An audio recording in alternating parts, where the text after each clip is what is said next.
Oh,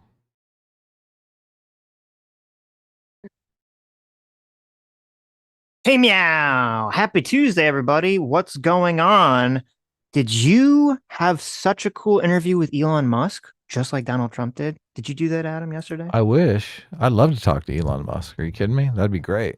Would you? He's kind of like awful in these conversations. Well, when you're talking to Donald Trump, who won't let you speak, who keeps running over you every 5 seconds, like you get going on a topic and he's like, no, I don't like this topic. Let me change it. I mean, good for Trump, right? That's classic, politician move. So, Is so it? yeah, Ugh, you got to talk okay. about what you want to talk about, right? Like, what if, you're talking to someone and they ask you some boring question that you're like, I don't know how to answer any of this stuff. And you're like, let me just change it to about how Joe Biden is 100 years old, Right. Yeah. right? How Joe Biden is still in the race. Oh, wait. There you go. So let's talk about the pros and cons of the massive Elon Trump conversation. Does that sound good? Yeah, we can. Sure. Okay. So let's start with the pros. The pros of it was Trump. It shows that Trump can talk for like 2 to 3 hours, right? And obviously that will be contrasted with the fact that no one believes that Biden could possibly, have a conversation that long because he doesn't have the energy or the mental capacity. And honestly, I don't think Kamala could have a 2 to 3 hour conversation with Elon or really anyone because not because she doesn't have the energy to, but because she's so awkward in these conversations and I'm guessing she's so worried to give a real answer. And maybe this is sort of some similarity she has with Hillary is that she wants every answer to a policy to be so workshopped. Because that'd be my only guess as to why whenever you ask her this question, she's like a deer in the headlights and she gives like a complete non-answer. Right. This is a downside to having a heavily analytics laden team, right? Trump Yeah. doesn't have that. He's not worried about somebody coming out with a spreadsheet showing, which voters he pissed off and which voters he gained right after the fact. Kamala is, right? Right. Kamala wants like she wants to know the numbers before she opens her mouth because she wants to know, well, is this going to appeal to more people? Like I Yes. wouldn't before she copied the no tax on tips. I'm sure they looked into the policy. They're like, okay, well, this is a smart policy. This is going to work. What's going to happen? What is the downside for everyone calling me copycat Kamala? What is the upside, right? Hmm. So she knows before she even says it, and she says it in a campaign speech.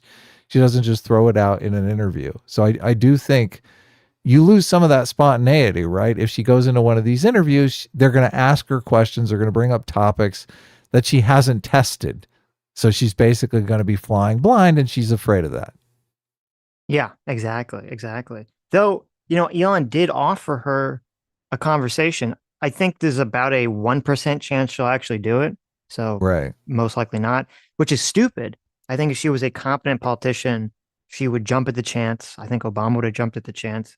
And she could definitely use it to her advantage by putting out policies, prescriptions that people would want to know. And also, it would be interesting to sort of get Elon on record. She could use it as a way to get Elon on record on his position on some of the things that she would want to criticize Trump for. And say, well, why do you support Trump when he's done X, Y, Z, right? See what Elon says to all that stuff. Yeah, look, she's an attorney. She could impeach the witness.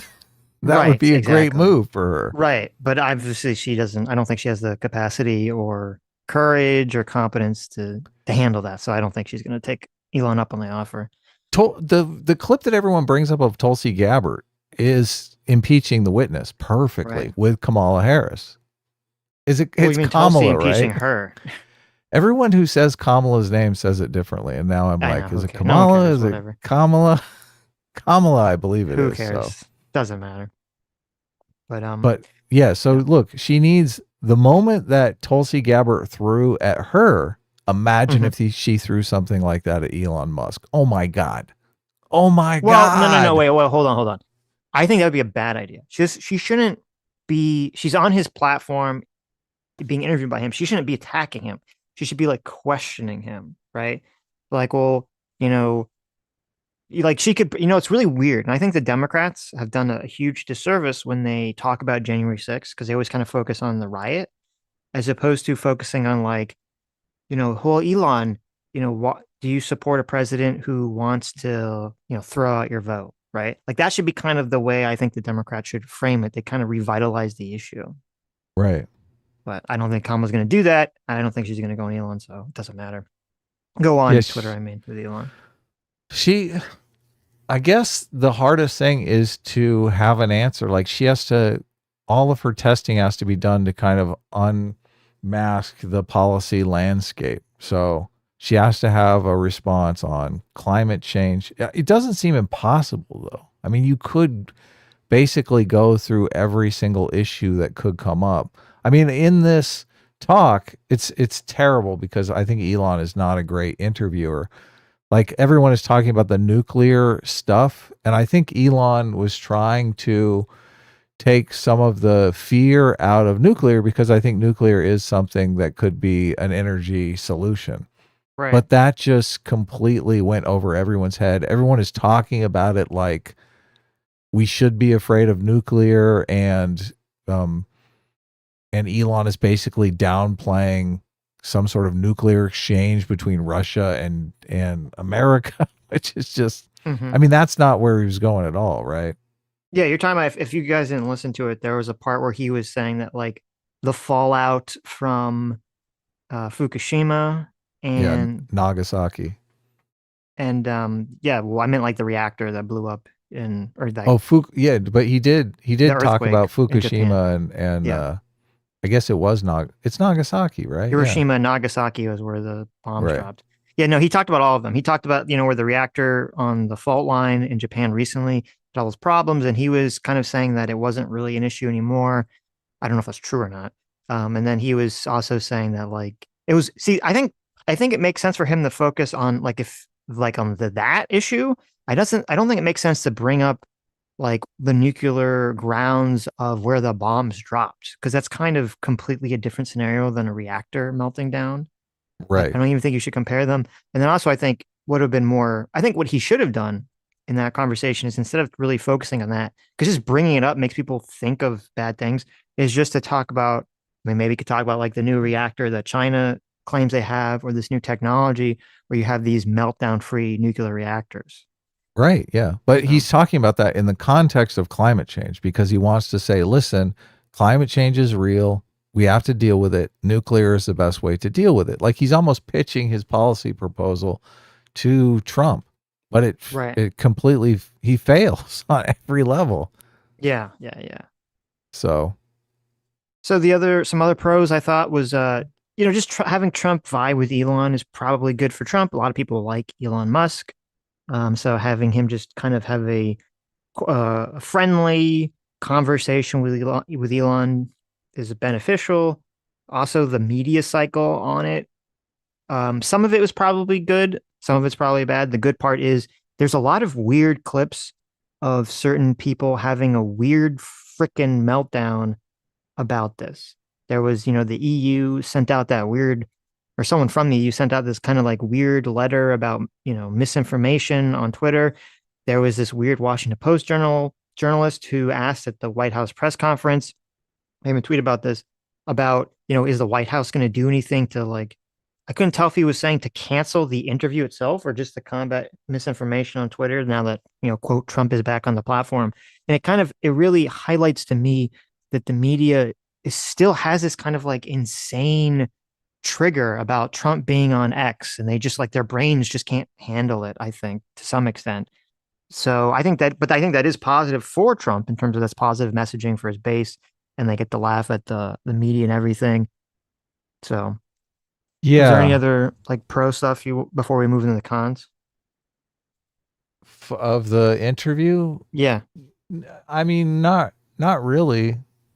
Just having a talk with Elon Musk obviously is good for Trump. Yeah. Hmm.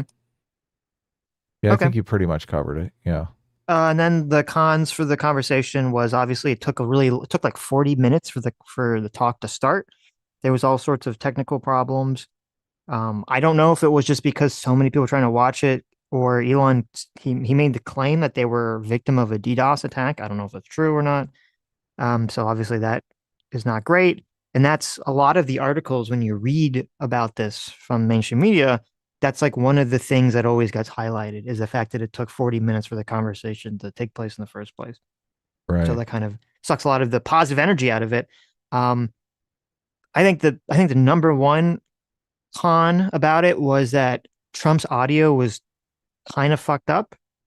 I don't Yeah. know if it was supposedly people say, I haven't listened to enough Twitter spaces to know this or not. People are claiming that this is a known bug on Twitter spaces where you have this bad audio. If that's the case, obviously it's a terrible thing and Elon needs to fix it or something. But or it could have been the fact that, in the picture as we saw, and I don't understand what the hell's going on with Trump's campaign. Whoever is managing his campaign, in my opinion, is doing a dog shit job, or Trump is overruling them and doing a dog shit job because this is a big interview. It's going to be hours long interview on Twitter, and instead of having Trump, he doesn't. There's not visuals, right? So Trump could be sitting in a room on a computer with a nice microphone. Instead of doing that, he's like hunched over a desk on a fucking phone, calling in on this. Right. Yeah. That's retarded. Why would you do that? Why would you not have like a good microphone setup? It makes no sense Yeah. to me whatsoever. Something that looks professional, right? Not looks Right, like you're, sitting on the john staring at your phone. right. Because the big problem with like Trump's audio was, and I remember when I first turned it on, I was like, at first I was like, is this really Trump? Well, I was like, is it a deepfake? I was like confused because the audio sounds weird, and it makes it sound like he's drunk. That was like my first impression. I was like, is Trump drunk? Is Trump drunk? And I was like, oh, it's a good thing that Trump has this reputation of never drinking, because otherwise you would think he was drunk. Like if this was Kamala, I would think like, oh, she's drunk, right? Like that's what That's it why sounds she's like. not going to do it. That's a good point. Yeah. Like it sounds like he's slurring and it's very weird. Oh And then yeah. other people, because he has this reputation of not drinking, a lot of people were speculating like maybe his dentures are slipping out. I don't think that was the case. Like, even, I don't know if he wears dentures, but if he did and he was having some problem, again, there's no visual. He could just simply be like, oh, I'll be right back and then leave and then come back and fix the problem. I think it was just the audio was really bad. And it makes Trump sound bad. And it was interesting because I was listening to Scott Adams this morning, and it was so bad that even Scott Adams, who's obviously like number one Trump simp, to him, he was literally like freaking out and thought that like the audio was so bad that this interview could end Trump's campaign. Now, I don't Really? think, yeah, now I Wow. don't think it was anywhere near that bad, but I think it's interesting to me that like even Scott Adams was like freaking out about the audio being awful. Yeah, that's crazy. I wanted to listen to Scott Adams because I haven't listened to him in forever, and so much is going on. I'm like, let me check in with that crazy old kook. Let me, let me see how he's looking at this. Mm-hmm. He's trying to get another invitation to the White House now. I'm certain of it. Although it would be Probably, a yeah. terrible move after Scott Adams' cancellation for freaking out on black people. Mm-hmm. It'd be a terrible move for Oh, Trump to you have think for anything to do Trump? with him. Oh yeah, of Yeah, you're course. correct. You're correct. Yeah, Yeah. because they would Don't paint it Trump as would like racism. Yeah. yeah, Scott Adams is looking for Trump to sanitize his reputation. Like, nah. Well, actually, I mean they're both their reputations are both in the fucking shit house Mm-hmm. over racism. So, Right. yeah, they're both pretty Well, tarred and feathered over that. and the audio being bad kind of plays into the last like big con that I saw from the conversation, which is that it's like a 2-3 hour conversation. It was really boring. It's a super boring conversation for the most part. This was? Um, Yeah, look, yeah, I was like, "What? This is yeah. I'm so listening to this like, oh my god, it was super rambly conversation. It just went on. Trump's just kind of rambling on and on. Part of this is that Elon is like not an interviewer and he's not a good speaker, so he's not really focusing the conversation. And Trump's just kind of has this space to just go and go and go and go.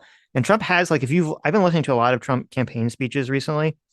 He has like 10 or so talking points that he just sort of orbits around yes." in every conversation. And when you hear this, the same thing with Kamala.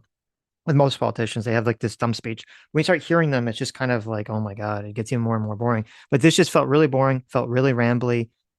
And you combine that with the audio issue, which makes it sound like maybe he has some mouth problem or dentures, and it plays directly into the Democrats attacking because now they're doing the reverse, the Uno reverse card of like, oh, you said Biden was old. Well, he's gone, so now we get to say Trump is old. And so they're gonna kind of, I think, lean into that in terms of the this Trump conversation.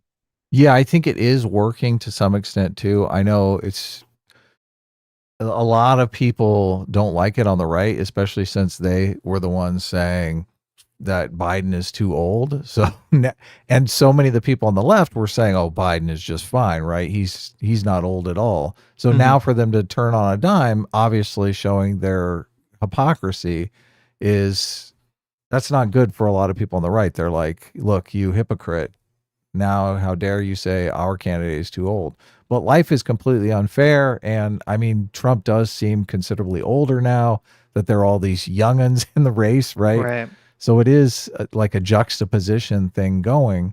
So Trump should be fighting that. I don't think that he is. I don't think that he perceives that as a good attack on him. He thinks he's young and vital. So he thinks that's not going to work. I disagree. Obviously, I think it is working. Well, So it's kind of a mixed bag. It's like, okay, he has a super long interview. So you say, well, that's a knock against him being old, but then it's like kind of a rambly, boring conversation. So then it like seems ends like up he being is like a old. wash. Yeah, Yeah, right. Like it totally. ends up kind of cutting out the pro of it. So, Well, I thought of another pro that we didn't mention. And one of the cons for me, the biggest con, mhm. plays into the what you're saying about it being boring. I thought, he tends to fall into this randomly attacking the competition for whatever, right? And I'm not sure that that's a clear and coherent message. Mhm. Where life is going to fall apart if Kamala wins, right? It's just Mhm. like it doesn't. He's saying all of their policies are bad, but he's not putting out kind of like a logical argument like an attorney would. Like this, we have this evidence here, here, here, and here, and that means this, and this. He's just kind of sniping at them, like Mhm. schoolyard bullying style.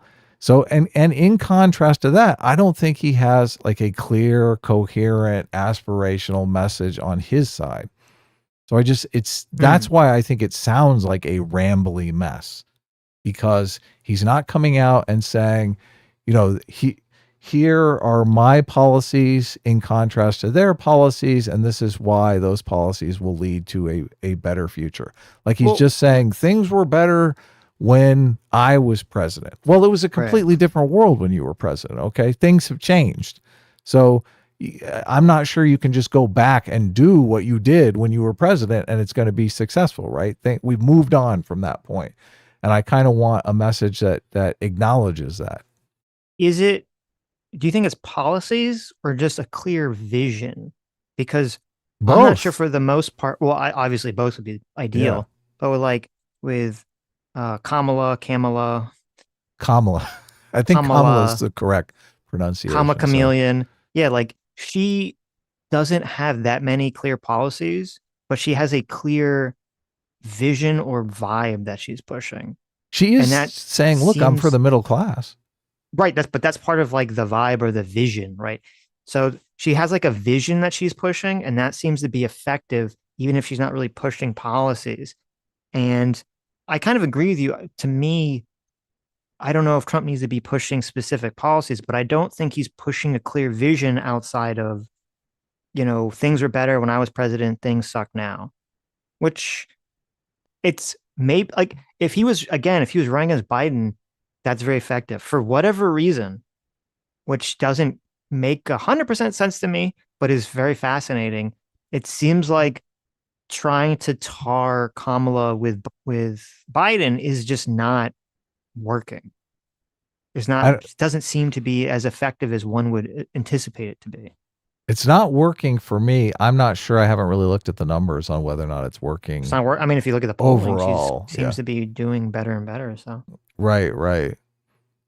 I there are a lot of people that make claims that I just think, well, how can you actually make that claim, right? Hmm. A lot of people, I think, make a claim based on whether or not they like the policy Oh personally, yeah, and they think, 100%, 100%. Yeah. look, I don't like this policy, therefore it's a bad strategy. We're gonna And talk I about that complete in after this. Yeah. yeah, I completely disagree with that. I'm Yeah. like, and look, I should go back and reread that book on, it's called The Victory Lab. It's a great book on campaigns, and find some choice clips for us to listen to on the show, because that book always is in the back of my mind, and I'm thinking, well, is it a bad strategy? I mean, really, you're trying to cobble together these coalitions. Hmm. So you don't necessarily know. And this is why it's easy for Kamala to get addicted to the analytics, because she feels like she's, charting a smart and intelligent path.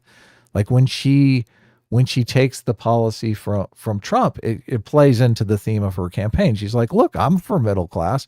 Look, and what she's done is even kind of brilliant, because now Biden has come out and said, well, why are we waiting? Just send the bill to my desk and I'll sign it right now. No tax on tips. Let's get Right. this thing done. Right. Which is kind of, I mean, it's got to make Trump just completely pissed off, but it's kind of putting the thumb screws to him. Well, I wonder if, and maybe it's not really working because maybe Trump isn't being disciplined enough when he has these conversations where like every answer should be, Kamala saying this, but why didn't she do it for 4 years? Kamala said this, but why didn't she do it for 4 years? Like they just Yes. keep being like, she stole she's trying to copy my plan of no tax on tips. She's trying to copy my plan on being tough on the border. Biden had 4 years to do this. Harris had 4 years to do this. They didn't do it. Fake. She's a fake. She's a phony. She's a fake. She's a phony.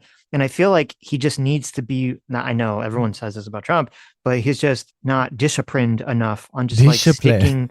Yeah, disciplined enough to just kind of stick to the messaging and be like, and this is sort of where it's interesting and kind of a weird and maybe I don't want to say immoral, but like maybe an unfair way to kind of, it's like an unfair fact of the universe is, part of Trump's appeal is that he's authentic, or he appears to be authentic. He's perceived as authentic, and when he's talking, like he's just saying, it feels like when he's talking, he's just saying whatever he thinks or is coming out of his brain.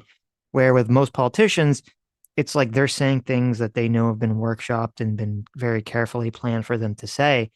And part of the unfairness, I guess, of that is that discipline of kind of repeating things that have been workshopped 100 times can be very powerful. And I think that's where the Harris campaign is doing better, is like they have this narrative against Trump, the weird narrative, the probably 2025 narrative. They have like specific phrases that they've found have been effective, and they just keep hitting them, hitting them, hitting them. And I don't think Trump's campaign has like found or workshopped things that are like effective attacks and then just have Trump just repeat them again and again and again and again and again. At least that doesn't seem to be like the strategy at all. Right. Yeah. And there's a lot there. Again, the fake Kamala, the fact that she hasn't done, these policies she's going to be pushing for 4 years. I feel like these would be effective attacks if he would just be disciplined enough to keep hitting them properly. Yeah. It's so much better for him to come out and say, oh, I'm so glad that she supports this policy because it is in favor of the middle class. And ultimately, I'm here to help the middle class, instead of Right. coming out and saying, she stole my policy. She's a Right. bitch. Like, that's completely ineffective. He should say, that's great. I'm glad she's on board now. And where have you been all Yeah. this time, Where's right? she been? You've been pretending to be for the middle class, for 4 years now. I'm so glad that you finally stepped up, and let's get this thing passed. You know, Look, go ahead. well, I just want to say, I think you just stumbled on something I think is genius, is the where has she been? That could be another like really good attack on Kamala is you say, where has she been for 4 years? She's talking about all these policies. Where has she been? None of them have been implemented. And then you equate it to like right now. Say, where is she right now? She's hiding in the basement. She's not doing interviews. Where has she been? Right. So you can keep doing this like, I don't know, there's probably like a single word that I can't think of at the moment. They could attach the Kamala like that she doesn't show up, Yep. right? I don't know if you want to say like she's tardy. That's kind of funny. That's not Tardy good. Kamala. You don't Maybe want to be you don't want to be made into a Karen. Come on. I don't. The tardy Kamala is just, where is she? She never shows up. She's always late. She's always late to the party, right? Like, I feel like there's a lot. There's a lot there to work with, and I don't see it really materializing. Or if it does materialize, it's like Trump gives a very long, rambly answer, and it's like in there, but it's so covered with other things it doesn't stand out Well, necessarily. and a big complaint that I have is he does sound like a conspiracy theorist when he starts talking about, oh, the far left, leftist communists. I'm like, look, Hmm. I think you can make a reasonable argument that she is in fact a communist when she's posting these memes about equity, when she's talking Right. about equity over equality of opportunity. I'm totally on board with you guys. I Hmm. just think you need to understand that you sound loony, okay? To the normal moderate voter, like the swing voter, the ones that are going to decide this election, the kingmakers, right? Right. Right. You sound crazy. Yeah. It does not sound good. Nobody wants to vote for a conspiracy theorist, okay? So, and you don't really have time in these interviews, or, well, I guess you do have time in these interviews. I don't know if people would follow your, like, you bring up the meme that she's done and you try to make this rational argument why she's a communist. I don't know if that's going to be effective. Hmm. So I think working on attacks that kind of sidestep the communist argument, sure, that's good red meat for the base, but I think I mean, sooner or later you're going to have to bring in some moderates, some swing voters. There are people who voted for Trump in 2016 and then defected to Biden in 2020. I would focus on those people and how do I get those people back in my coalition? And I think the Biden is a commie. How is that going to work with those people, Sitch? How is that going to, like, they literally voted for Biden. How is that going Yeah, to, it's not gonna. It's so unfortunate because, like, obviously I do think that the left has a massive socialist problem. they But do. I don't know. But you're right, and this is why it's like very frustrating. I like because of well, it's because of two things. Number one, and I did listen to someone on Sunday recommended listening to that. I forget his name, the historian Dan guy podcast where he was talking about Oh, the like all the revolution one? I listened to like yeah. half of it, but got bored. I was like, Oh, I thought it was really interesting in oh, terms of okay. like not because he kind of goes through, and I wasn't aware of this, how much violence there was, left wing like socialist violence there was in the 60s and 70s, and we never really hear about any of that stuff in terms of like bombs and attacks and assassinations and things of that nature. And the Hollywood has done such a good but evil job of sort of covering all that stuff up so that when Right. people think of domestic terrorism and extremism, they literally only think of right wing domestic terrorism and right wing extremism because the media and history in Hollywood has done such a good job of like covering up, the 60s and 70s instability and terrorism. They don't want And their dirty laundry out there, do they? no, of course not. But that's sort of the difficulty, like because of that, and because of, the unfortunately the conservatives for 40 years sort of hitting the socialism whistle too hard to basically cry wolf about things that were not socialism. Like if you're talking to a normal person and you say like, oh, socialism or Marxism, like their brain just shuts off. They just can't even process it necessarily like Yeah. normally. And so the unfortunately, and I like we got to figure out how to do it. Like the right needs to figure out some way to be able to communicate this idea that will alert the average person, the average normie, to the dangers of socialism without sort of immediately seeming like a conspiracy theory. And I don't know, maybe just hit say far left or something, but This is we've got to figure out a way to do this. there's a major strategic advantage that the left has because they've managed to connect just completely innocuous topics like tipping, going to the gym with like Hmm. white supremacy.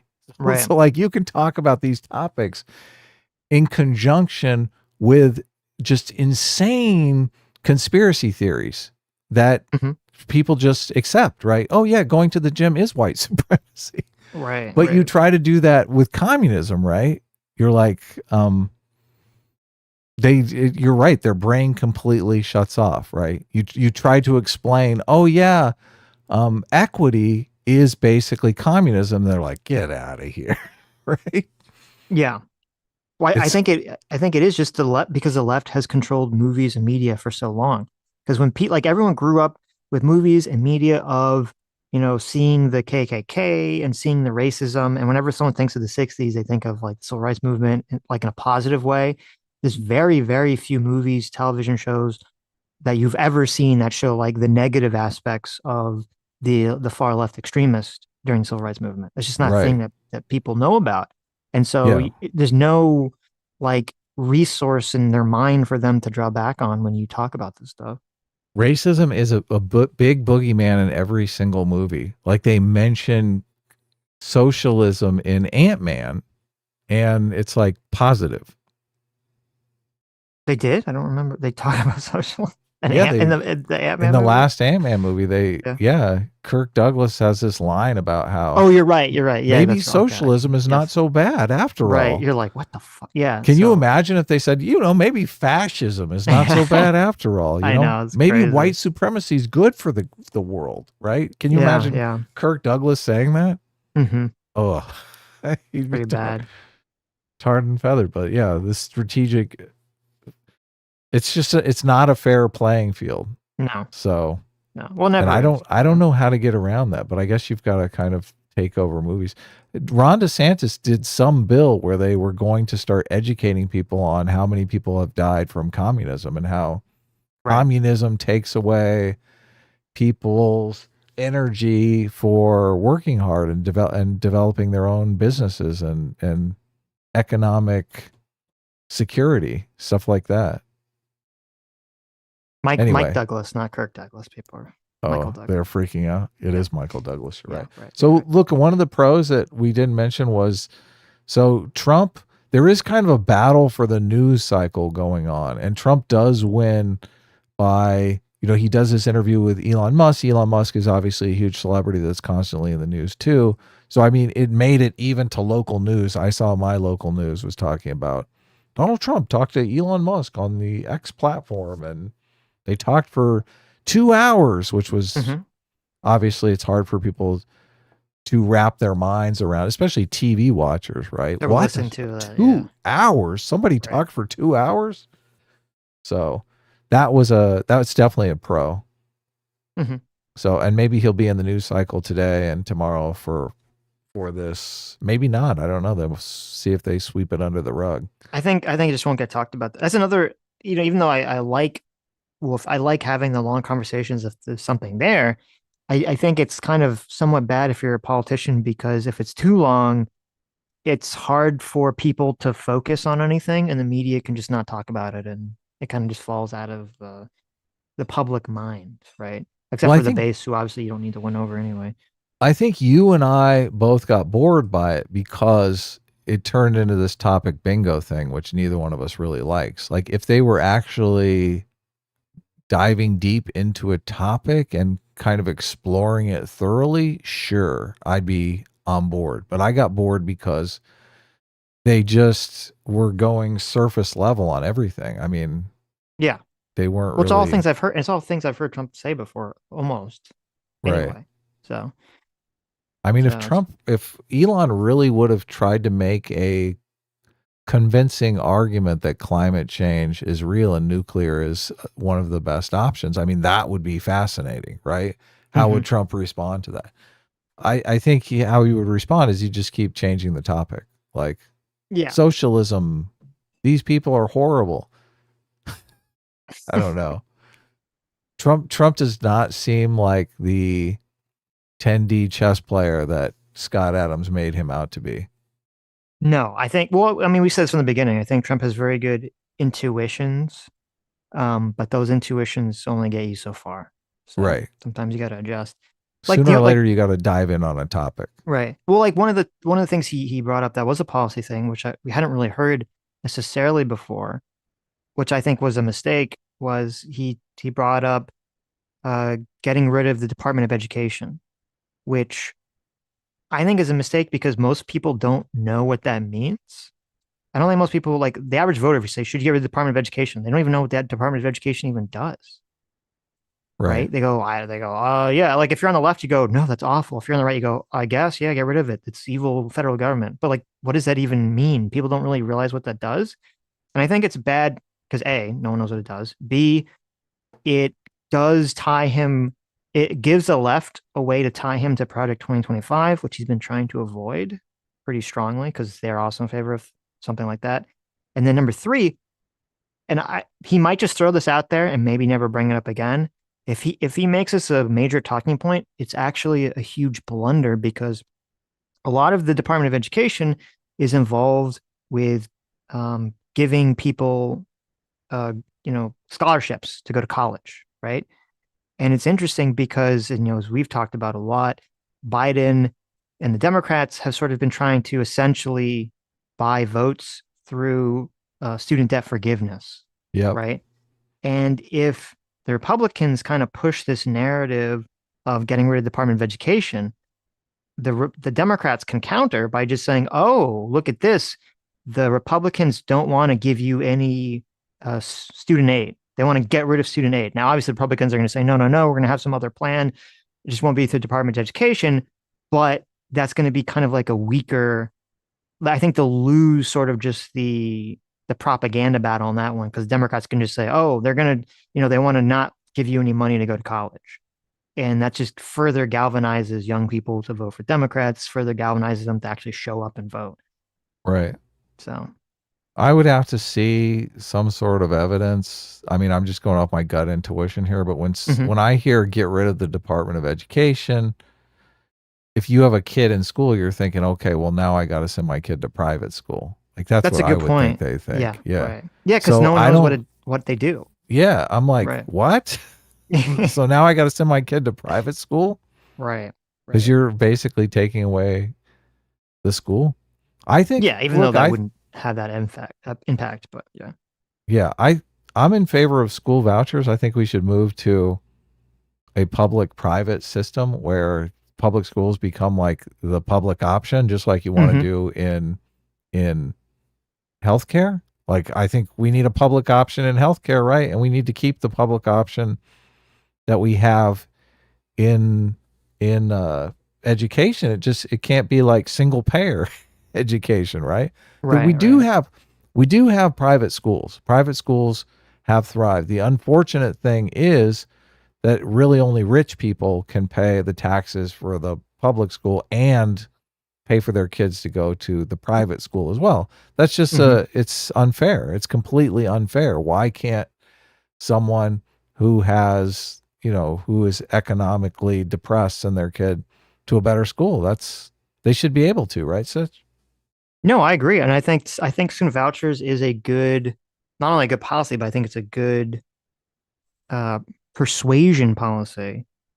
And yeah, Yeah. Trump should be really pushing that. You've got these failing public schools. We need, school vouchers so that student parents have choice, right? Just really hit parent choice, parents choice, parents choice. Because like, who's against choice? Well, That's always framed as like a good thing. and framing it in a way that puts Democrats behind the eight ball because they're in favor of a public option. Like Hmm. you could say, listen, you're in favor of a public option in healthcare.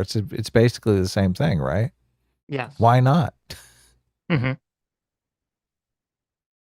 Yeah. Okay. Was there anything else you want to say about that before we move on to What are we the moving next on to? topic? Is that it for Yeah. the Elon Musk? Yeah, I guess. I mean, we're super related to it, but Okay. Yeah. No, I thought it was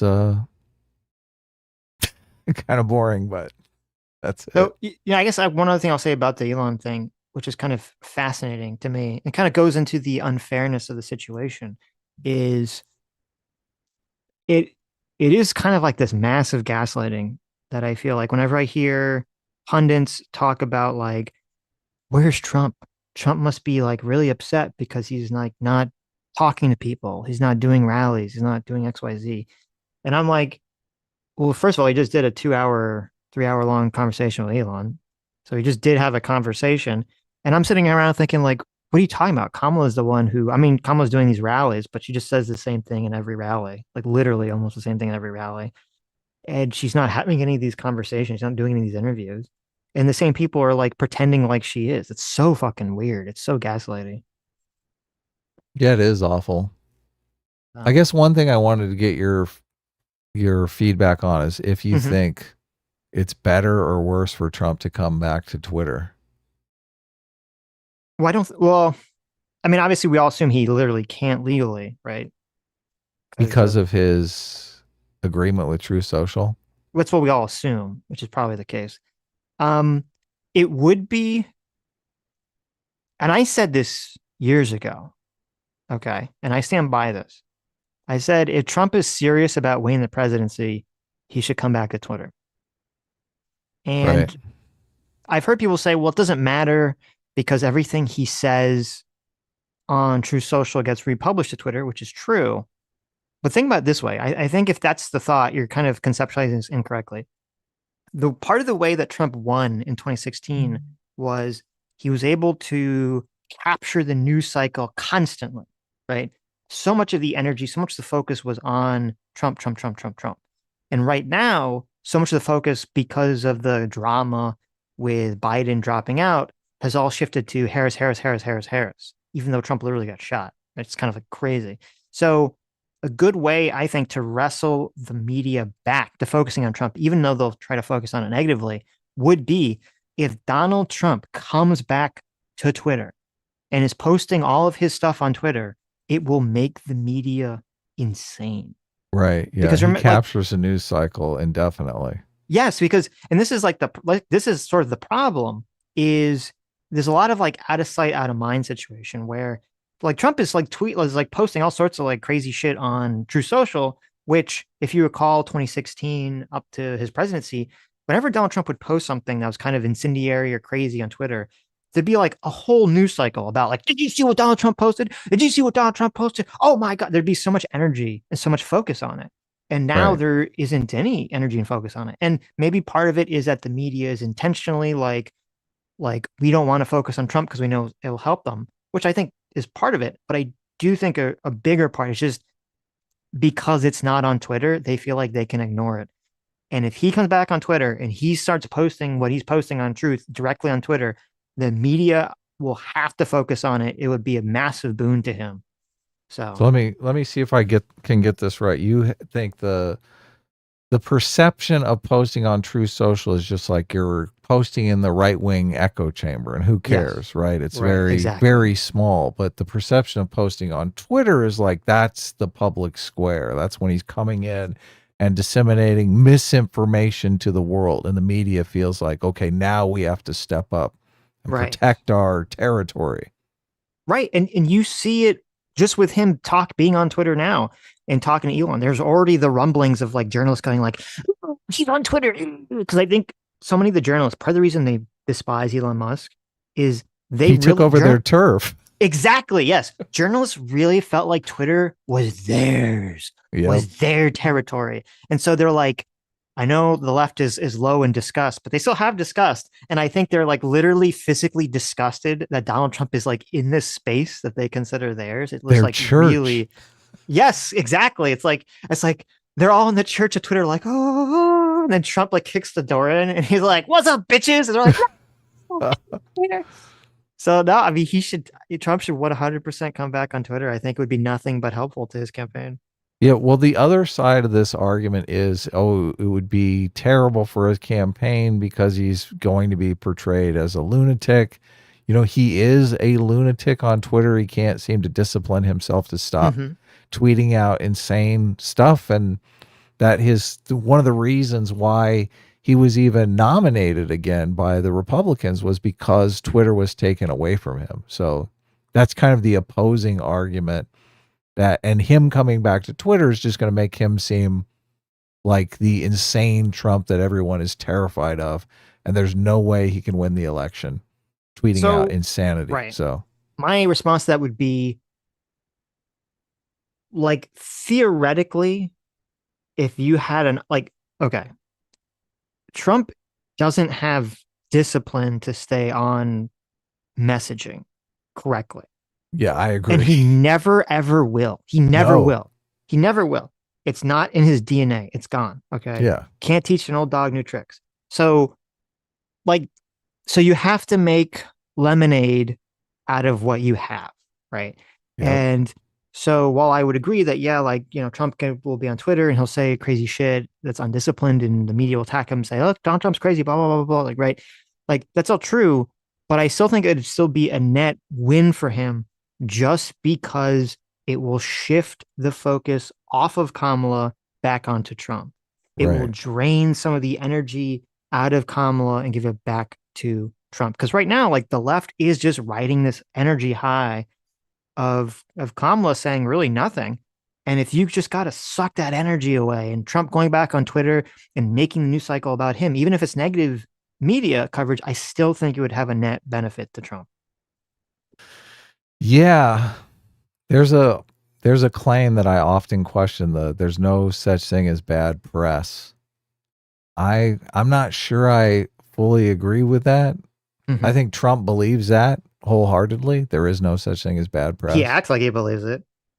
Yeah, how do you feel about that I don't that know either. I'm claim? not sure Yeah, either. it's so Yeah, it's like what? Cuz there are people that the mainstream media comes out and completely destroys their lives, right? They of label course. them with some narrative, and that narrative ultimately makes them famous for all the wrong reasons, and they can never change that narrative. So Right. all those situations make me think, okay, well, no such thing as bad press is bullshit. But in a situation where you're Donald Trump and you've kind of, you can shape the narrative somewhat because you're famous. Maybe, once you reach some sort of tipping point, it becomes true that there is no such thing as bad press. Mm-hmm. So Hmm. Okay. anyway, I guess we'll read some super chats and then. Yeah, we'll talk about this second story, which is Kamala on immigration, which is kind of fascinating to me. Oh yeah, yeah, yeah. Stug for $10 says, I unironically think that Kamala and the Dems' chameleon skills is one of their political strengths. I do think they do it more readily than Republicans, though I don't know how flip flop affected Kerry in '04.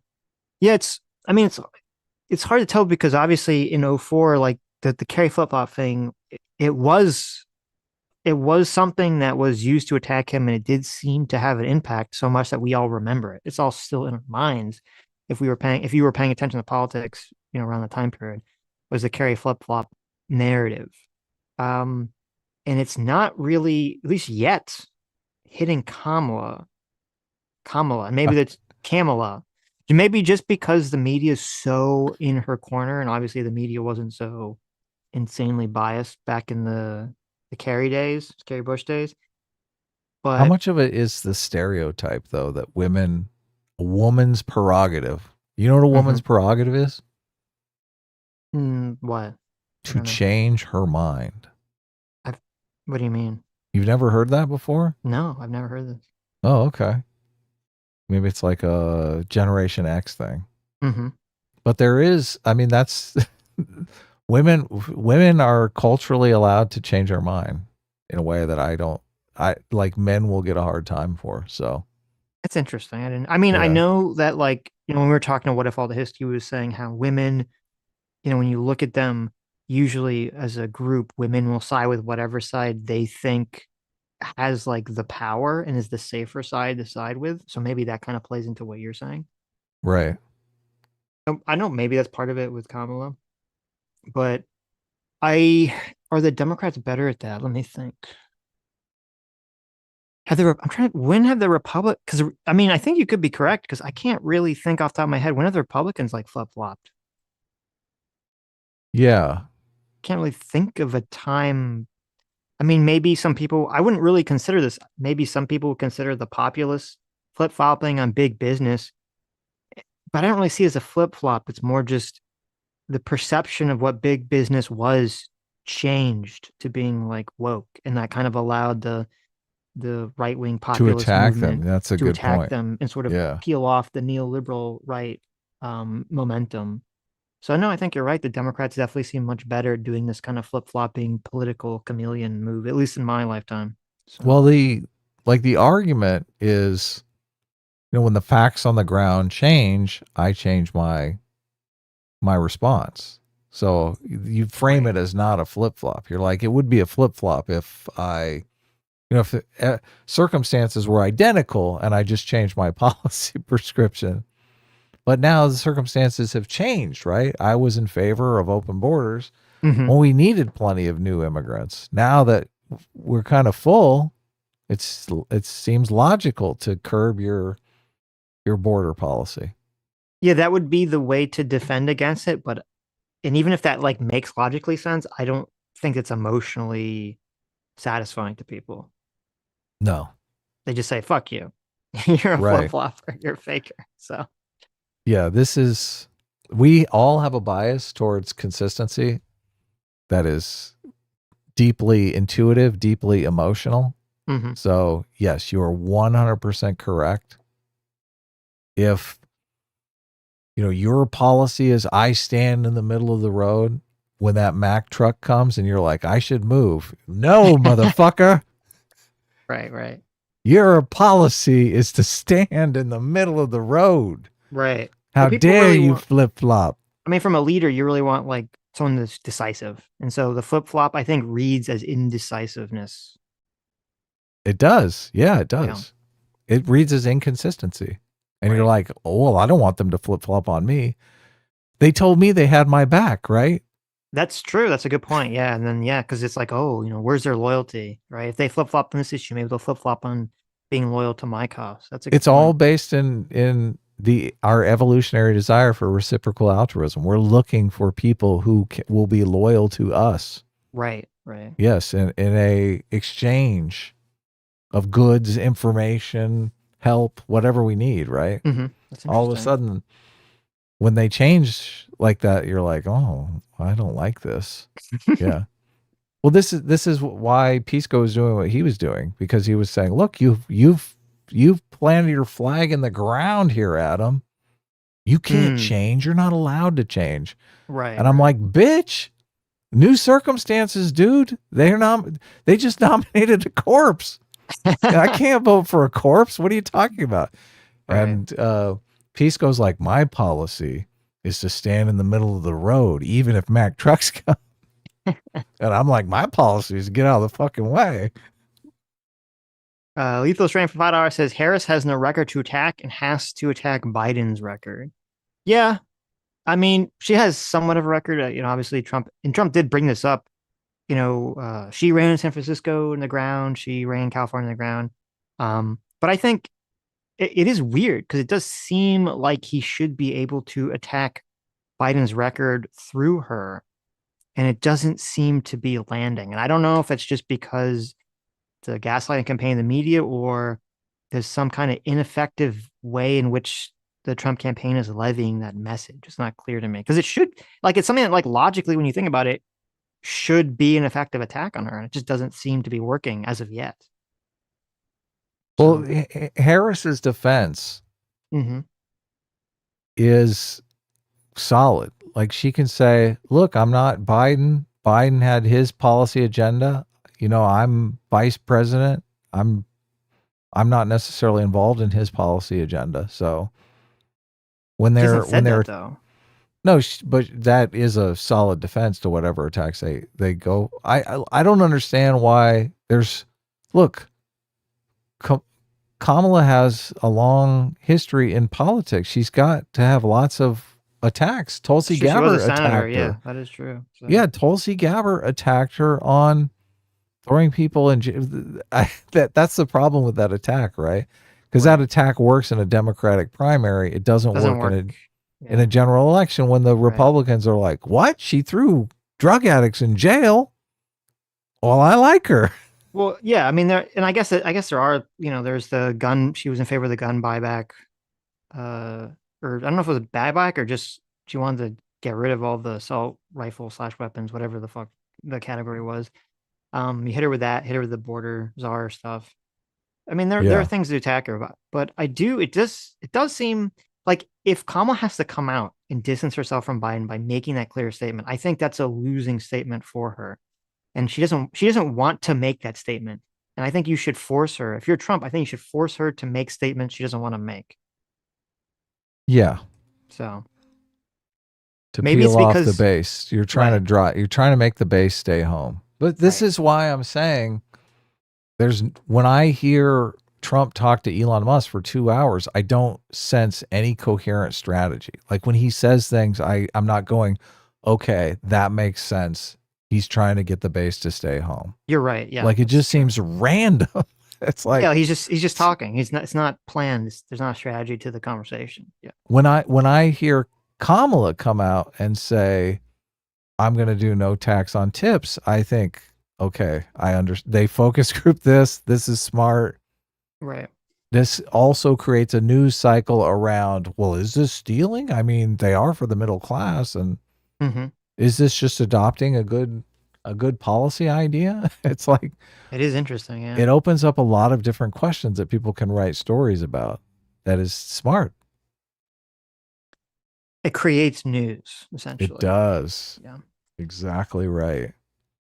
The Rooster for $5 says, "This is such tedious gaslighting. The space broke records, and many topics moderates want to address were being brought up. The Musk feels like part of history."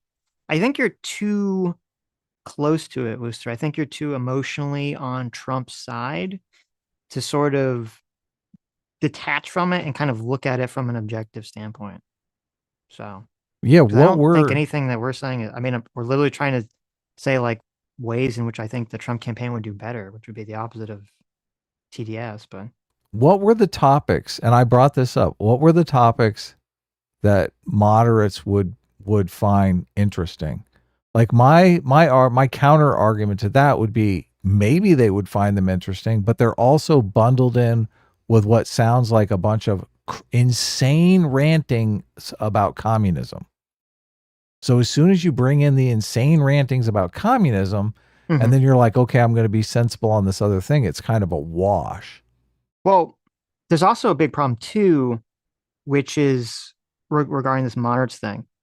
Um, like I know, like a friend of mine's father who supports Trump wanted to hear. They're like, "Oh, Trump's doing a big interview. Where is it?" And it's like, "Oh, it's on Twitter." And then they're like, "Oh," they get sad because they don't have a Twitter, right? They're not going to hear it. And Right. that's part of the problem, I think, with having the interview on Twitter is the overwhelming majority of Americans will never hear this interview because it's on Twitter. Even though I know it'll probably be re-uploaded on YouTube and all these other things, but they're just They not going won't to hear it. know. Yeah. Right. Now, I guess maybe if there were like clips, and this is what I guess the Trump campaign should do, is that they should find like choice clips, if there are choice clips. I'm not sure there are choice clips that they could cut out and put on like Facebook because that's where all the boomers are, right? Get Oh them to hear yeah. it. So, Upload it on Facebook. Probably right. can't do that because of Elon's trying to get people over to Twitter. I don't know. I mean, he wasn't really stopping people from, I don't think he was stopping people from re-uploading on YouTube, at least last night. I don't know if that will change, but What'd you think of Trump's joke that he asked Elon if he was getting paid for the interview? I don't remember that part. Was that in the beginning? I missed like the first like Towards 10 or 15 minutes because towards the the room end went when they long. started talking about the numbers, Trump was like looking at the Oh, when numbers. Trump, that was Yeah. weird too. Yeah, because Trump didn't know what the correct viewership was. And he said a Yeah. number that was like much higher than it was like the impressions number he was reading or something. Right. Yeah, yeah, yeah. Well, what was the joke? I don't remember that part.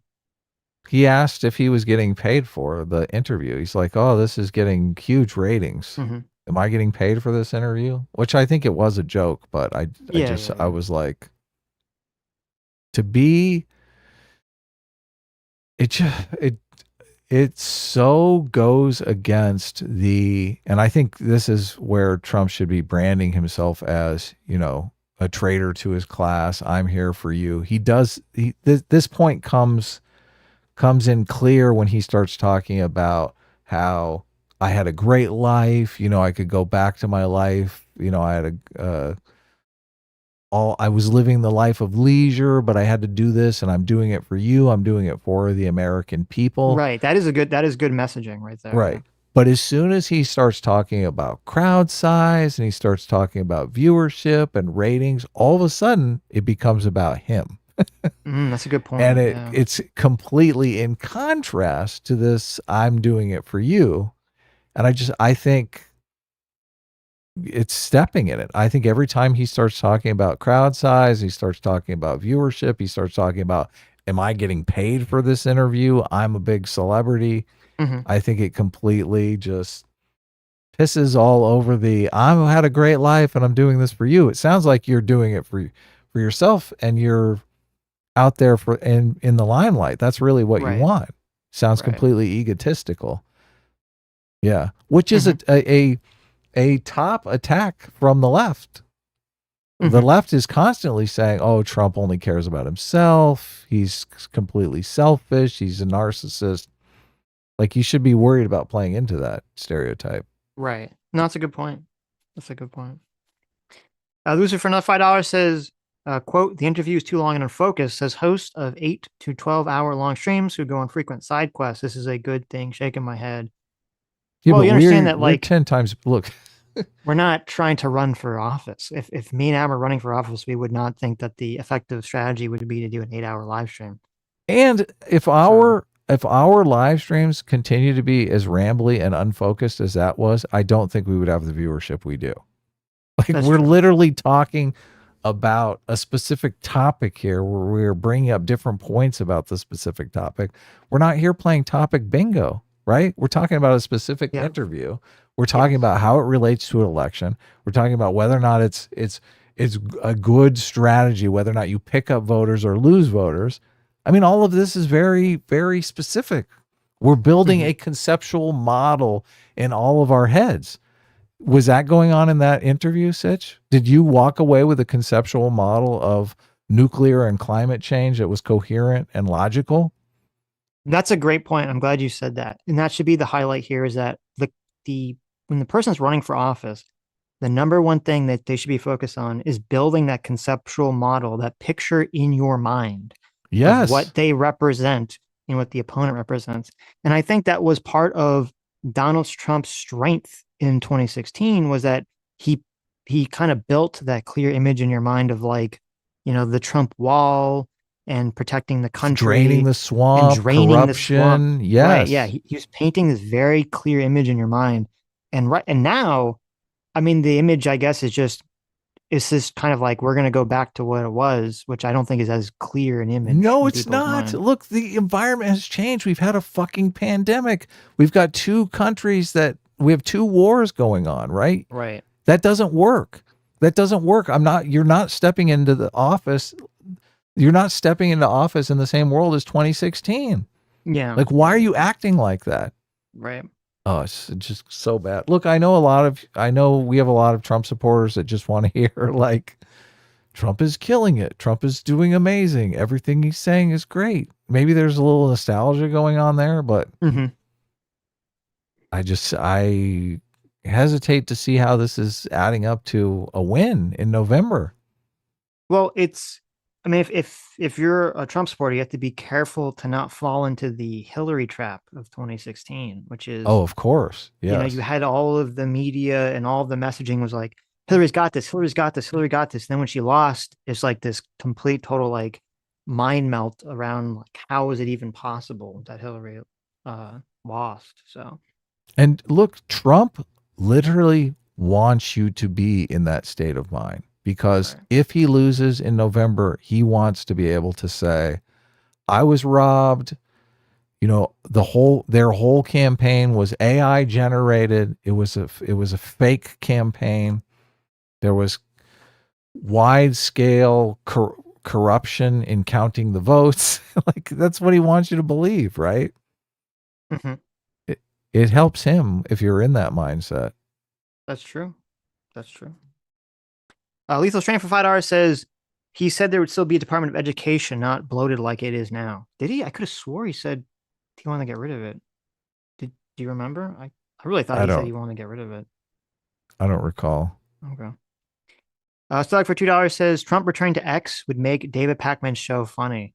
Oh my God, could you imagine? It David Pakman show is already pretty funny. would be even funnier. He's such a propagandist. It's quite It's hilarious. impressive. It's impressive. Yeah. Yeah. The Justice 35 for $5 says the Elon space was boring between Elon. slurping Trump booty and Trump baffling Ukraine take that amount to bro don't invade. I was disappointed. Yeah. Yeah. I don't, Stuck provider. Yeah. do you, I guess Trump, I mean, I'm questioning now the narrative that Trump is scary for Putin because he is this wild card. Maybe he is, maybe he isn't. I don't know. What do you mean? Why? What's changed your mind on that? I mean, I've never believed that, but what's changed your mind on that? I'm reading a book that makes me think Trump is not the best negotiator. Like obviously he's a well, look, if you're negotiating and you have leverage, it's easy to negotiate, right? It's easy Mm-hmm. to get the world when you have leverage over people. I guess if we have leverage over Russia, then it really doesn't matter. Like Trump can go in with terrible negotiating skills and still win because it's really the leverage that's winning and not the negotiation. Mm-hmm. So, but I don't know how there's two ways that you can view Trump. You can view Trump as like a narcissistic buffoon, or you can view Trump as like a wild card that could do anything that is somewhat dangerous. If you view Trump as a narcissistic buffoon, you're not really worried about him being a wild card because you can just, flattery works on someone like that. So you can basically control them. And I'm curious how Putin perceives Trump. I don't know that we have enough information. Obviously, people who hate Trump are going to sell him as a narcissistic buffoon, and people who love Trump are going to sell him as like this strategic genius who is the wild card playing 10D chess to keep other Well, mhm. other um other forces in the world in line. And obviously from this we garnered that Elon sees Trump that way, right? I mean, it seemed clear that Elon sees Trump as someone Putin respects. Right, right. Yeah. Um, I do think Trump's one of Trump's strengths when it comes to these sort of international engagements is that Trump makes it very clear to the other world leaders that he's not afraid to step outside of whatever the current paradigm is of behavior that America is supposed to engage in, right? Mhm. He's like, listen, we'll drop the mother of all bombs. We'll maybe even threaten our NATO allies. I'll go meet with Kim Jong Un or Il or whatever the fuck his name is at the moment. He'll do these things. And I think that is beneficial because it shows that like he's willing to shake the box, he's willing to step outside of what people are expecting. So I do think that is a benefit. And usually it seems like at least, when people talk about the Abraham Accords and things of that nature, which people always give praise to Trump, it seems like Trump personally had very little to do with setting any of that up. It was really Jared Kushner and Jared Kushner's friend. And I think when we're talking about like these engagements, like if Trump was president, he's trying to negotiate this Putin thing. I don't think it's really, I think the way that Trump looks at it is Trump is like, he's like, okay, I'm going to say something and I don't mean it the way that people on the left brains would melt. I think Trump looks at these sort of negotiations as if he was like the king of England. Okay. What I mean by that is that he's sort of like a political figurehead who goes and shakes hands with Putin, who's a political figurehead, and he kind of tries to talk Putin up and be kind of like just kind of the political face of something, but not really the substance, and then says, okay, I'm gonna have people who work under me where they're gonna create like the substance that is going to be the heart of the deal, right? I think Right. and that makes sense because that's kind of also how a lot of CEOs approach a lot of these things. Like at the end of the day, they'll be the ultimate decision maker, but they have people that work under them that kind of figure out all the details and kind of tell them the information. And I think Trump probably looks at these engagements that way. So I think the real question would be, who is Trump going to have working for him? Who's going to try to like come up with all these details to figure out the Ukraine Russia situation more than because I don't think Trump personally is going to I don't think he personally has any idea like how to fix the situation. And so in that sense, I do think Trump being more, friendly with Putin, I think that's fine. I don't have a problem with that the way the left does. I think, we did see when Trump was president, even though he was more friendly with Putin, at least verbally, he still did things that Putin really hated. He he threw away that intercontinental ballistic treaty that we have with Russia because he said Russia was lying and they're doing it anyway, so we're going to do it anyway. And Putin got super triggered and pissed about all that. So I do, I don't, I do think Trump can negotiate these things to any sort of well extent as long as he has good people working for him. But I Right. don't buy necessarily the idea that if he was president instead of Biden, that like Putin would have been too scared necessarily to do what he did with Ukraine. I don't buy that aspect of it. You think he would have done what he did even if Trump was president? Yeah, I think it was. I mean, to me, it seemed pretty clear that he was waiting for COVID to end because it's Mm-hmm. basically like if you remember the timeline, it's like COVID kind of calms down, and then there was the Olympics in China, and it was like basically as soon as the Olympics were over, or I think about over, is when they invaded. And so it kind of seemed like China was like, "Listen, Russia, don't invade till after the Olympics, right? We don't want you to like steal our press." So Right. I don't know. It seemed too like planned out, like timeline wise, in my opinion, for it to be like, oh, Trump's president. We're too scared to do it. So Right. You don't buy into that. I Well, don't buy look, that. But just so look, I agree with your formulation, but what I'm saying is so Trump goes in, talks up Putin. You're saying underlings basically work out the details of some sort of exchange, right? right. But if Trump is a narcissistic buffoon, all Putin has to do once those details are worked out is frame them in a way that makes Trump look bad. And then all of a sudden, the deal has to change, right? The under Trump comes in and the underlings have to recalculate because Putin has framed this in a way that makes Trump look bad, right? So Mhm. how do you deal with that situation then? Well, I mean, I do think Trump is like wildly narcissistic. I don't think I mean, I haven't seen evidence that like the scenario you're laying out. I don't think he's that narcissistic. Right? Okay. Like I don't think whoever Trump gets to be his underlings and they work out some deal, if he trusts them, I don't think it's going to be like he goes into a meeting with Putin and Putin like just plays on his ego, so Trump turns against his own people. I mean, I haven't seen evidence that Trump would behave in that No, kind of okay, way. okay, look, and I haven't seen evidence either, but that's the root of my argument. Like I don't know which of these is true because neither one of us have a lot of evidence, right? Right, Like if right. we were having private conversations with Trump for years and years and years, we might like his wife probably knows the answer to this question, right? But I don't know the answer to this question. And everybody is going to be spinning it in whatever direction suits their personal and political interests. Hmm. My question is I don't know which it is. So Right. look, and I I don't guess think it's yours, that. I don't think it's that. right? But Yeah.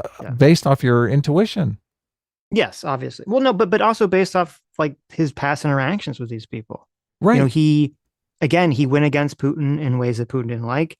When he went to North Korea, even though like the left, and this was a conversation we had with Hutch, is like they're all freaking out about him meeting with Kim Jong Un, and it's like okay, well, what tangible physical like negative thing came out of Trump meeting with him? Did like the U.S.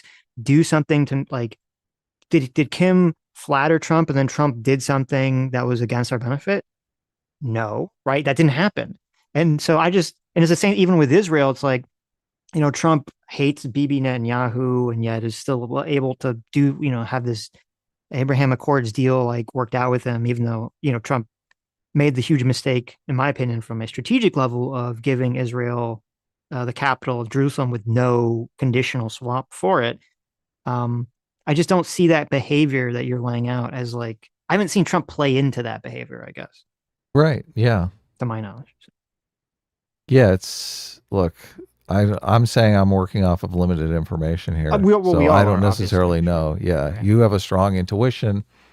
I encounter new information that makes me think, well, maybe I'm incorrect here.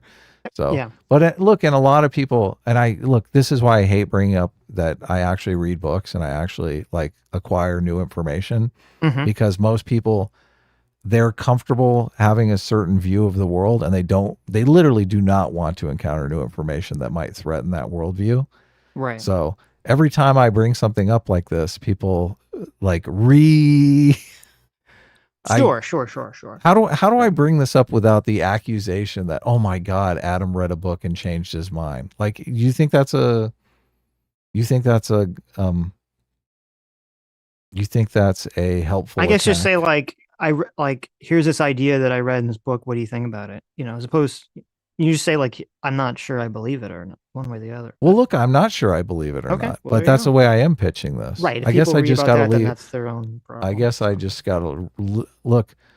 It is kind of fascinating that people just do not really want to have. They don't really want new information at all. They just well, they want the not if it same goes old outside of slop. Yeah, what they want exactly. in the here anyway. But Of course. though I do think, even though I don't buy the whole Trump being president would prevented the invasion, I do think that Trump would probably be able to broker a deal more effectively than I think Kamala would be able to. Because I think I would guess for number one, just because of Trump's sort of own inclinations, but also because like the Republican Party is more, not so heavily invested in Ukraine the way Democrats are, that the Trump administration or a hypothetical Trump administration would be more willing to To essentially take tell concessions. Ukraine, yeah, just Yeah. tell Ukraine, like, listen, give Russia this, 10% or whatever of the Donbass region or whatever the fuck they're advocating for and just call it quits, right? And I don't know if the Kamala Harris administration would be willing to give a concession like that or not. I have no clue. So that's more of an unknown to me. I have no idea what those negotiations would look like from Harris. So Yeah. Yeah. I mean, the Biden administration did give Ukraine the heads up that Putin was going to invade, and yeah, they did good actually, on that end. Yeah, they yeah, did good on that end. and Definitely. they basically saved Zelensky's life. I mean, I Right. don't. If America wasn't involved, Zelensky probably would have been assassinated, Oh and yeah, you'd be they dead. would have Yeah. taken Ukraine in Hmm. 5 minutes. Yeah. Right. Like it would. I mean, that's what Russia thought it was going to be the Georgia War point. 2.0. They just march Hmm. in like a couple of days. Take out the leader, install whoever they want, and just march back out. But Oh my Stuck for God. $5 says Republicans do flip flop, though it's less frequent and usually much slower. At least that's how I view it. Sure. I mean, maybe it's hard for me to like think of a specific scenario off the top of my head, but I'm sure you could find some. The low visionary first 15 for 18 months. Thank you so much. Says, how do you run on hope and change when you're literally in the White House now? That's what's so fascinating about the entire situation. And I think it's purely this weird psychological effect of having, like, I think if Biden said that he was going to drop out and we had a normal primary, I think there's no way Kamala would have got the nomination because all the Democrat nominees would have hit her with the Biden problems and all the voters would have looked at that issue. But I think there's a weird psychological effect that because it was Biden versus Trump, you had like the two old people like against each other, that when Biden drops out and gets replaced with Harris, it's like people's brains just go through like a magical haze and they just, I don't know, they just see her as something new and different because it's like the news cycle is new and different, if that makes sense. So Do you, it is do you very th- interesting. do you think Trump is detail oriented on policy? No, not even remotely. Okay. I You think it's one think of his he strengths, though, is that he's not.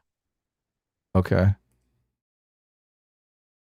What were you So gonna he say? doesn't he does you think it's one of his strengths that he doesn't know how a policy works? Well, strengths for running. I don't know if strengths for governing. Right. Okay. Look, strengths for running and strengths for governing are completely different. Right. I mean, this is when we were talking to Joe. Joe brought this up. I thought that was a good point. That part of Trump's strength is that he says that he'll fix something a lot of times, but he doesn't really say exactly how he's going to fix it. So for a lot of people, they can interpret in their mind whatever fix they think will work, kind of projected through Trump. Right. Grassroots hegemon for $20. Thanks so much. Says he can't stop wasting his time attacking Biden because he desperately wants to say she was secretly responsible for all his failures. Can't have it both ways cleanly. No, that's a great point. and you brought, and also the point that you brought up, Adam, which is that he should want to try to appeal to swing voters who maybe are mad about Biden dropping out. And yeah, every time he just keeps attacking Biden is just such a waste of time, such a misstep, and he just keeps doing it again and again and again and again. So Well, he keeps contradicting himself too when he says, "Oh, what they did to Biden was terrible. You know, they committed this horrible coup against him. It was completely unfair. But also, Biden is a piece of shit and, uh, a threat to humanity." So it's like, which mhm. one is it? Yeah, yeah. Noel screaming to the void for jar says, "How can Kamala introduce policy she could do now?" That's what's so fascinating is because that should be Trump's number one attack against Kamala, and it should be effective. And I'm This is not just a really sure why it's not. But This is a misunderstanding of the role of the vice president, though. no, but It's you are not co-president. I She's know, not I co-president. know. Okay. You are completely correct that yes, this is a misunderstanding because the vice president is generally kind of a ceremonial role. They don't really have a huge effect in policy. You're One completely correct. one But thing, one but thing. They are the tiebreaker in the I know, Congress. I know. That's it. But here's the big but though. Most people don't perceive it that way, I right? agree. So since most people perceive the vice president as co-president, this attack should be effective from a perceptual level. Yes. And so I don't know if it's just because of the weirdness of Biden dropping out. I don't know if it's the media simping super hard for Kamala. I don't know if it's Trump's being undisciplined on message or some combination of all three of those things. But Well, they did this this interesting move on the no tax for tips thing mhm. because they said, listen, Biden said he would sign that policy if it made it to his desk. Now, if Trump got Republicans on board and sent that to Biden's desk and actually got it passed, would that be helpful for him or would that not be? Could he I say, don't "Look, know. It's a good question. Yeah. it was my policy and Republicans stepped up and we got it through and this is like bipartisanship at its finest." Like I don't think the bipartisanship appeal works in a campaign where you're just running on attacking Biden and Harris as incompetent. You're correct. If Trump was still running on unity, then that would have been That effective. would work. And I Yeah, think it would but yeah, help now it his won't be. campaign. They're He'd be not like, right. yeah, go ahead. They're not going to pass a no tax on tips bill before the election. That's actually that I think that's actually a fairly complicated law to work out more than people think. To figure out what exactly constitutes a tip and what professions constitute a tip and what professions don't. Because Just you're gonna throw have like something up on his desk, you're dude. gonna It's all you're politics. gonna have like fucking multi-million-dollar money managers trying to say, oh, my entire income is tip related. Like it's gonna be crazy if you don't like make very strict regulations about this. So Look, we're dipping into an alternate reality here. But right. imagine if the Democrats could pass this bill, throw it up on Biden's desk, Biden signs it, no tax on tips, like even before the election. Like, I who mean, does that help? that would be massively beneficial to Kamala because It would. yeah, because part of the issue, which Noah brought up, which is true, is that if she runs on like elect me and I'll do this thing, and then you kind of get into this, well, why aren't you doing it now? Then she could be like, And then she does bam, it. we did do it now, right? And we'll get more of this when you elect me. So yeah, that would be very beneficial to Kamala. And but Not for that only reason, that, if the obviously, Republicans stood in the way, you'd be like, oh, so is that really your policy? Is that really what you're in favor of? well, yeah, well, what will happen is the Republicans will say there's some aspect of it that's actually evil and bad, and it's kind of like with the immigration bill. So something will Right. be associated with it, or there'll be some dumbass Democrat who will tie in something like climate change related or something like abortion, something unrelated to it. They'll fuck it up in some way. So Right. Yeah. I know that's the attack they're making on the immigration thing. right. Neocon Sitch for $10 says, when it comes down to it, based on what I saw on Twitter, how you view the interview is based mostly on whatever your priors are about Trump. Um, I mean, I think that's generally true with That's most normal. things. Yeah. Yeah, I think that's generally true with most things. So I do agree with that mostly. That's why I thought it was interesting. because when I was listening to Scott Adams and he was kind of in, you know, 9 alarm panic about the interview because of how bad the audio sounded. Because obviously he's like massively pro Trump. So, Well, but yeah, and that's we're probably true all of him. kind of streamer podcasters, so we know the importance of good audio. Yep, yep, yep. The Rooster for $5 says, as bad as Trump is individually, his flaws are greatly diminished by the threat that another Democrat presidency and the party poses collectively. Well, that's obviously how a lot of people who are voting for him feel. But I don't Not know. swing voters, though. Not yeah, exactly. And I don't know if that's an effective campaigning strategy Swing voters are because not terrified of Kamala Harris. So, yes, swing voters don't care about that. Independents don't care about that. Trump's base cares about that. But again, this is why I think the Vance pick was a bad pick. Trump is going to get his base to come out. He's got that on lock already. His campaign strategy needs to be, in my opinion, to get out the people that wouldn't necessarily go out for him. And I just don't feel like he's doing that at the moment. yeah, I don't think so either. The Justice for 35 for $5 says, "Are you guys going to do Are you guys going to do Destiny's January 6th focus group? He asked for centrist types, and it seems like a good opportunity to build bridges. S class forever." Well, thank you for the S class forever. First of all, I don't even know what you're referring to. I don't know anything about Destiny's January 6th focus group. Destiny hates our guts now, which I think is hilarious, and blocked both me and Adam on Twitter. So I doubt we would be allowed into any Destiny focus group. So probably not. I tried to listen to. Well, hold on a second here. Look, yeah. And I dropped the centrist label like 10 months ago. Okay. Right. So look, when someone comes in saying the centrist thing, I just assume they're like a Destiny plant, like who knows nothing about the show or either of us. So yeah, which that makes me just super look, it looks like you've been a member for a long time though, but we have a huge overlap with Destiny's audience. It goes back and forth. Sometimes it's the highest overlap in the analytics. Sometimes it slips down to number 2. Soon it's back up to number 1. I can almost tell when Destiny's like talking shit about us by how that metric goes up and down. Right. I believe, and we have about 10% of the size of Destiny's audience. I believe that the smartest Destiny watchers already watch us. They already do. So like if we're building bridges with Destiny, we're dipping into the dipshits. And I don't want to dip into the dipshits. Sitch, how do you feel about that? Well, I was reading something. Dipping into the dipshits. Oh, okay. So you weren't. I don't know what you mean by that. But I'm going on a rant, okay. So never mind. Never. But yeah. But anyway, so, look, building bridges. Not. I don't.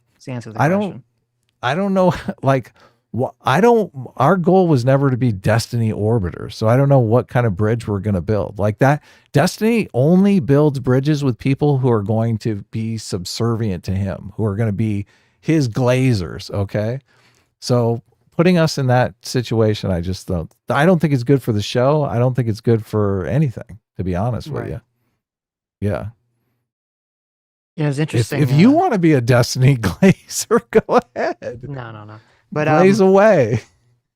Yeah, I was gonna say, I listened to part of it. It was super long. His conversation with Rob Noor about January 6th, and it was just so horrendously boring. But Rob Noor, another Destiny glazer. He's like what do you mean? He's like a Destiny antagonist, sort of. But no, there's a lot of glazing that goes on in these conversations. I don't think so at all. I disagree with you 100% on this one. But, oh, really? Well, yeah, I didn't listen to the back and forth, so okay. I don't know. But look, whenever Destiny's audience talks about Rob Noor, they're like, he's one of the good ones. Do they? Yeah, they do. They have a high opinion of Rob Noor. Because apparently I didn't get this part in the conversation because it's like I've listened to like 2 hours of it's like a 5-hour fucking conversation or something. Apparently, some part in the conversation, he was like using ChatGPT to summarize an article, and it like triggered Destiny. And at least I believe he said he wasn't going to talk to Rob anymore because of it or something. I'm not. So Rob got blacklisted. I'm not 100% like up on the lore, so maybe I'm getting something wrong. This goes into my argument right here. Okay. Look, he didn't glaze Destiny enough, and Destiny blacklisted him. What more evidence do you need, Well, Sitch? I don't think that's I don't think that's a fair characterization. I don't think it's a question of glazing. I think he's just mad about like saying that he had knowledge about something, but he was using a Chat GPT summary as a. I'm assuming that's what the issue is. I hadn't got to that part in the debate. So Look, this, I guess this is a great argument, right? Destiny's going to do this whole arc on January 6th, right? we've I'm been on kind of, this January 6th arc for look, I'm like kind of months, bored right? of this. Are you, Yeah. Sitch? Do you really want to talk about January 6th ad nauseum? I'm kind of more No, I'm interested bored in of it too. policy. I'm bored of it too. I mean, I started looking into what the infrastructure bill was and what the Inflation Reduction Act was. I'm kind of more interested in like why do we have this persistent Well, inflation? my understanding is that Destiny's thought on the matter when I've heard him talk about things related to this, so this recent, I mean, when he's talking, I haven't heard recently, so I don't know, but is that he just wants to make every conversation with a Trump voter about the electors stuff, Yeah, look. and January 6th. And I don't know if that's going to be an effective strategy whatsoever. So, you Yeah. know, um, Look, if that's his angle, like you guys as Trump supporters, why are you even talking to him? I guess the I, reason you're talking to him is because you want to blow up yourself on social media. well, it's funny because actually, I wrote notes on this, because in the Elon thing, Trump brought up like the Kamala coup thing. And I was Right. trying to think of like the pros and cons of this. And, the pros of it, I guess, is that I think there's two pros to the right calling the Kamala thing a coup, and that's that it trolls the left.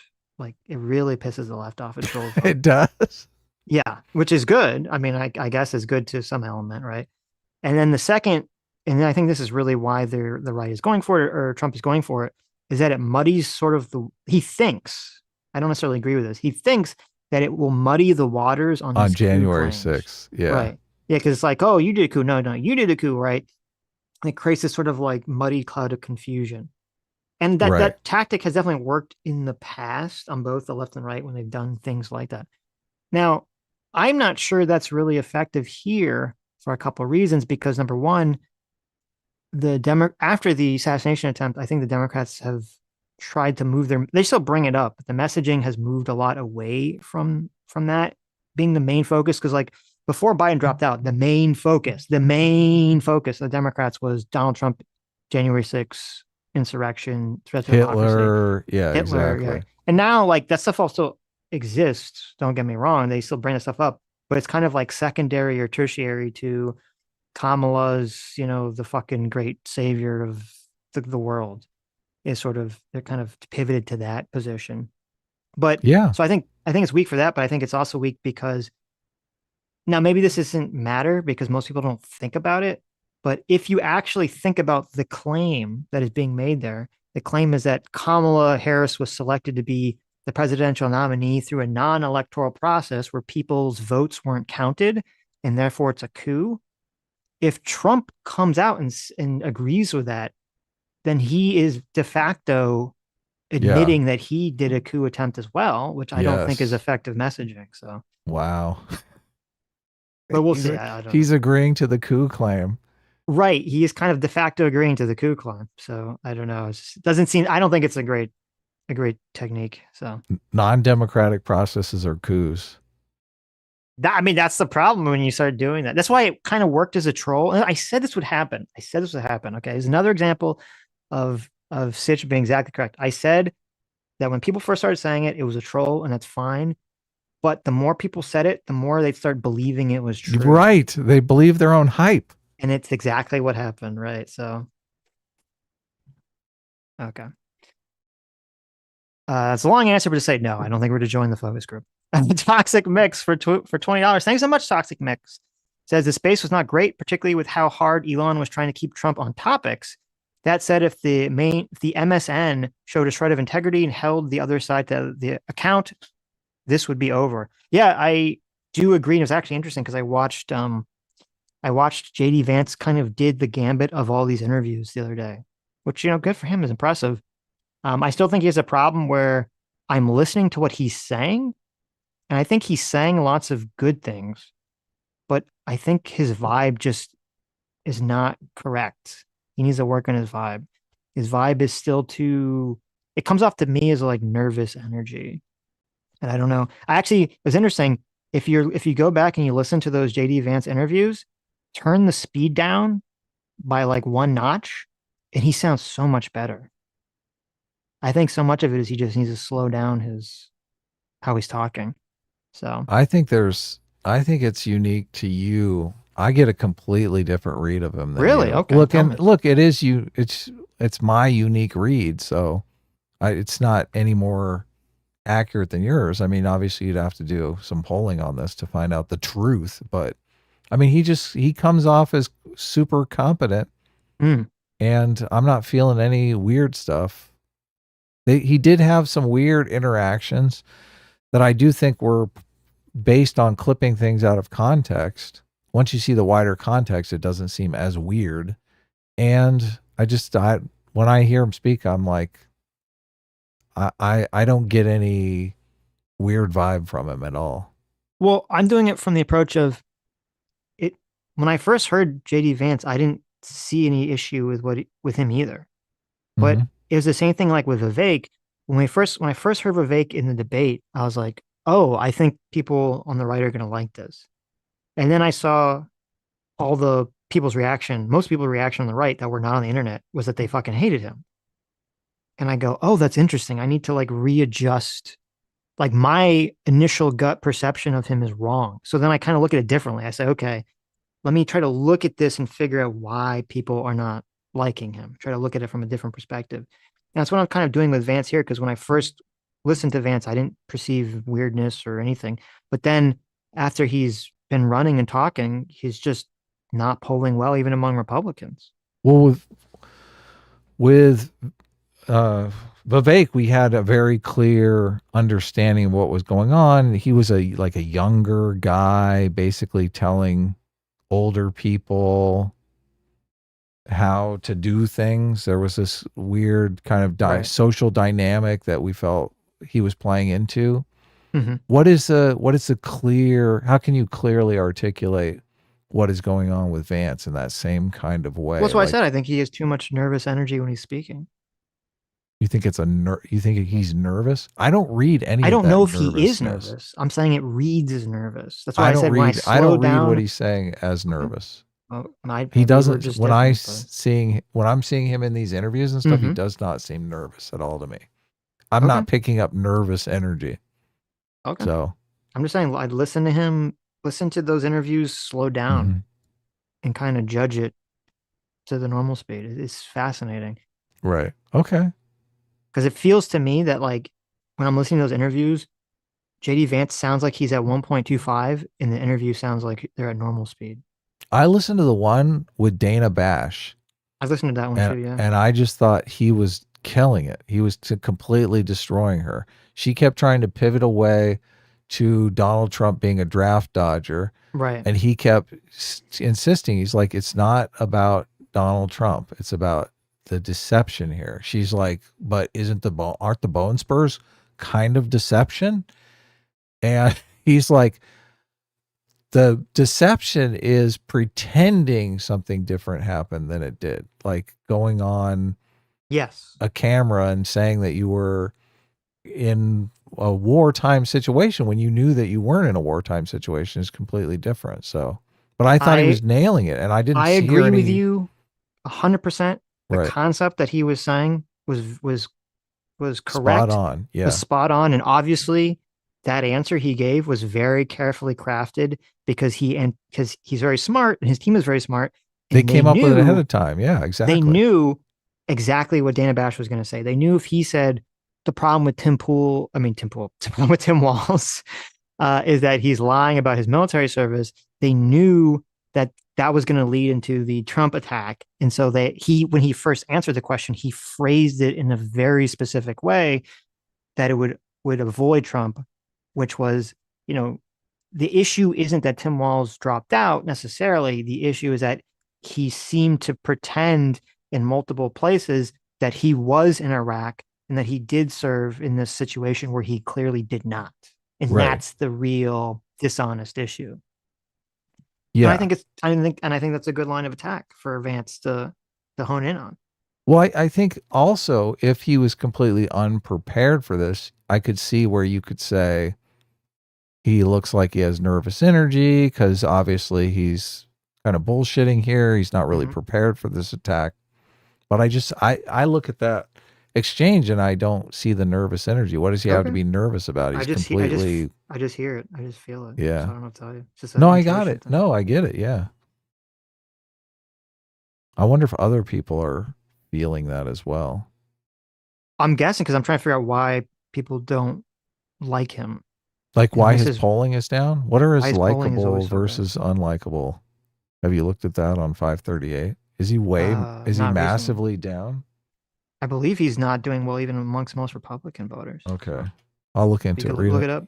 But yeah, no, but I do agree because even in that interview, it's like obviously, Dana Bash is like super hardcore simping for Kamala in a weird way that doesn't she shouldn't be doing.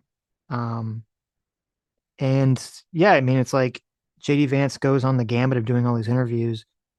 Where the fuck is Kamala? Why is she not doing the gambit? Tim Walz is not doing this gambit of interviews. So they're not being held to obviously the media is holding the Republican candidates to a far greater level of scrutiny than the Democrat candidates. So, It was like his favorability, mhm. unfavorability is like pretty solid going all the way back to the beginning of the month at around 39, 40% unfavorable and Mhm. 30,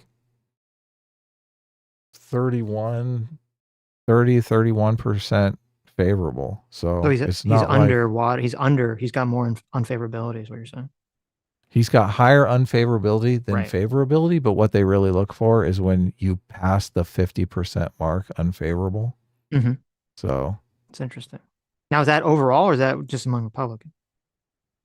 do Americans have a favorable or unfavorable opinion of So it's JD overall, Vance? right? Yeah, Okay. overall. Yeah. Yeah, I don't know how useful that is because obviously you want to separate it. I guess it is somewhat useful. Or you just want to separate it from swing voters and Republicans By Republicans. I wish they had because a obviously Democrats question. are like 'em. Do Americans think JD Vance is nervous? That would That's be the a one good we're question. looking But for. well, actually, no. Wait, what do they have the favorability for? What's Tim Walz's favorability? Because that'd I'll be a look it good up. comparison point. Oh, yeah, you're Uh, right.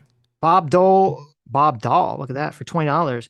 Says question: do you think reviewing nominees that a presidential party has put up is a worthwhile to dig into how a party operates? Like this bot channel that I think was bought out channel's name. What? Oh my God, what is this? Like this bot channel that I think was bought out channel's name is Artesmia Lena. I'm very confused at the end of that super chat. What that even means. Um, but I guess to answer the question, I mean, yeah, I do think who the president says they're going to nominate to various positions is definitely worthwhile. I would agree with that. They don't have an aggregator set up on Tim Walls yet, looks like, on Oh, okay. 538. What he Interesting. has favorable, his unfavorable is, oh no, in this one it's way high. Well, it's also his favorable is way high too. So 38 favorable, 33 unfavorable. This one's 45 favorable, 38. This is why the aggregators are so much better. These polls are like all over the place. Oh, this channel. Okay, wait. So I found the channel you're talking about. This is actually super weird. So maybe I think I understand what you're saying. So there's a channel called Online Arts, Adam. Mm-hmm. Okay. And it's this Artez M. Lena channel. So it's like, and you look at the banner, it's like a woman, it's in Spanish. You look at the old content, and it was like, I guess, some kind of woman speaking Spanish talking about doing arts and crafts projects. Okay. Okay. And then all of a sudden, 3 days ago, it's like suddenly switches to just political content. And Okay. it's not her doing it. It's just like clips of congressional hearings. All right. with like incendiary titles to make one side look good, I guess. And it's really weird. And all of a sudden the ratings go through, I mean, the views go through the roof. This is really bizarre. Send me a link. I'll check I'll it send out. you the link. This is very strange. It's just on YouTube. Yeah. So obviously someone bought the channel from them, but I don't know why they left the branding all the same. Why would they change the Because they branding, don't right? care. They're like, listen, I guess it's super weird. Like all for these make channels that blow up, they get in the algorithm. They're like, only 10% of you subscribe to my channel, 90% of you don't. Well, that's because they don't care about the channel. They're just feeding videos to the algorithm. I guess, but why It's a not completely different model. change the name of the channel, the banner? I mean, it wouldn't take you very long to do all that. Right. And Well, it's, maybe it I was done mean, by AI. I don't know. and maybe it is bots because like these views are like crazy high. So I don't know. That's very strange. Bot viewers. It could be. I don't know. You could bring it like if you want to bring up you could see like the transition is very fascinating.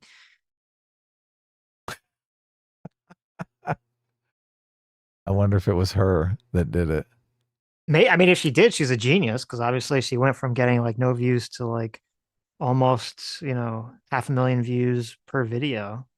Some of Right. the videos are getting over 2 million views. So I mean, if she did it, good for her, right? But Well, it, it would make sense that she kept the same branding if she did it. If she was just like, if it's actually right. her channel, she's like, if someone did buy it, that wouldn't they set her videos to private? I don't know. I have no clue how any of this works. Funny. All right. How do we get on Lethal that Strain for side $2 quest? says thoughts on Government Efficiency Council. I have no thoughts on that at Government all. Efficiency Council. Right. Is that even possible? I don't know. I feel like it's one of those things that sounds good and then it just never pans out. But M8566 for $5 says, what are you guys talking about? Kamala is going to hawk Chewy her way through negotiations and get the best deals for America. That's terrible. Terrible. Didn't we tell you Rex. guys about that? Terrible. That's not Rex. going to help. Yeah. Rex Vecna for $10 says it feels like the biggest difference between Kamala and Trump is Trump would tell the Pentagon and all the other DC grease weasels to go fuck themselves, and Kamala would just do whatever they say. I mean, I think that's definitely, I don't disagree with that. Trump is obviously far more likely to, you know, tell pre existing institutions of power that he doesn't care what they say. So that is definitely true. Now, whether that's a good thing or bad thing, I guess is highly situationally dependent on whatever the suggestions are. Yeah, obviously. Like if they bring you good suggestions and you tell them to fuck off just because they're the deep state, like Right. That's not great. that's Right. yeah, But if that's they give you bad suggestions, then it's fantastic. So it's kind of a right. mixed bag. But it does kind of seem random, right? Right. It could. Toxic Mix for $5. Oop, to the skip. For $5 says, imagine you're negotiating a ceasefire in Ukraine or Gaza, and when it's not working out, you go full Karen, quote, I'm speaking. Scary. Yeah, obviously that wouldn't be good. The Rooster for $5 says, this is gaslighting again. Uh-oh. Just because Kamala is not co-president, she played an ever-present role in the Biden administration. Um, I don't agree with that. I think generally the vice president, not always. I mean, obviously Cheney was very involved, but I think that was kind of unusual. Usually the vice president is given some kind of project to kind of go off and do. I think that's part of why Kamala, it's been hard for Trump to sort of stick Kamala with the Biden administration, is that she's been kind of vacant for most of the last 4 years. So she just crops up on social media every once in a while He saying something was the stupid. border czar. What are you talking about, Sitch? Right.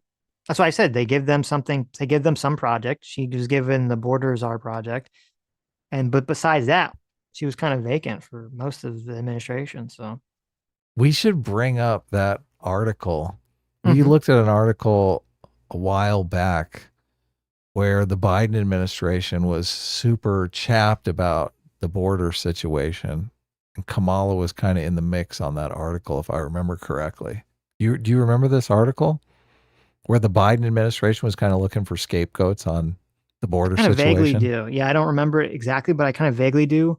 And there's like an impression they were trying to blame Kamala. Yeah.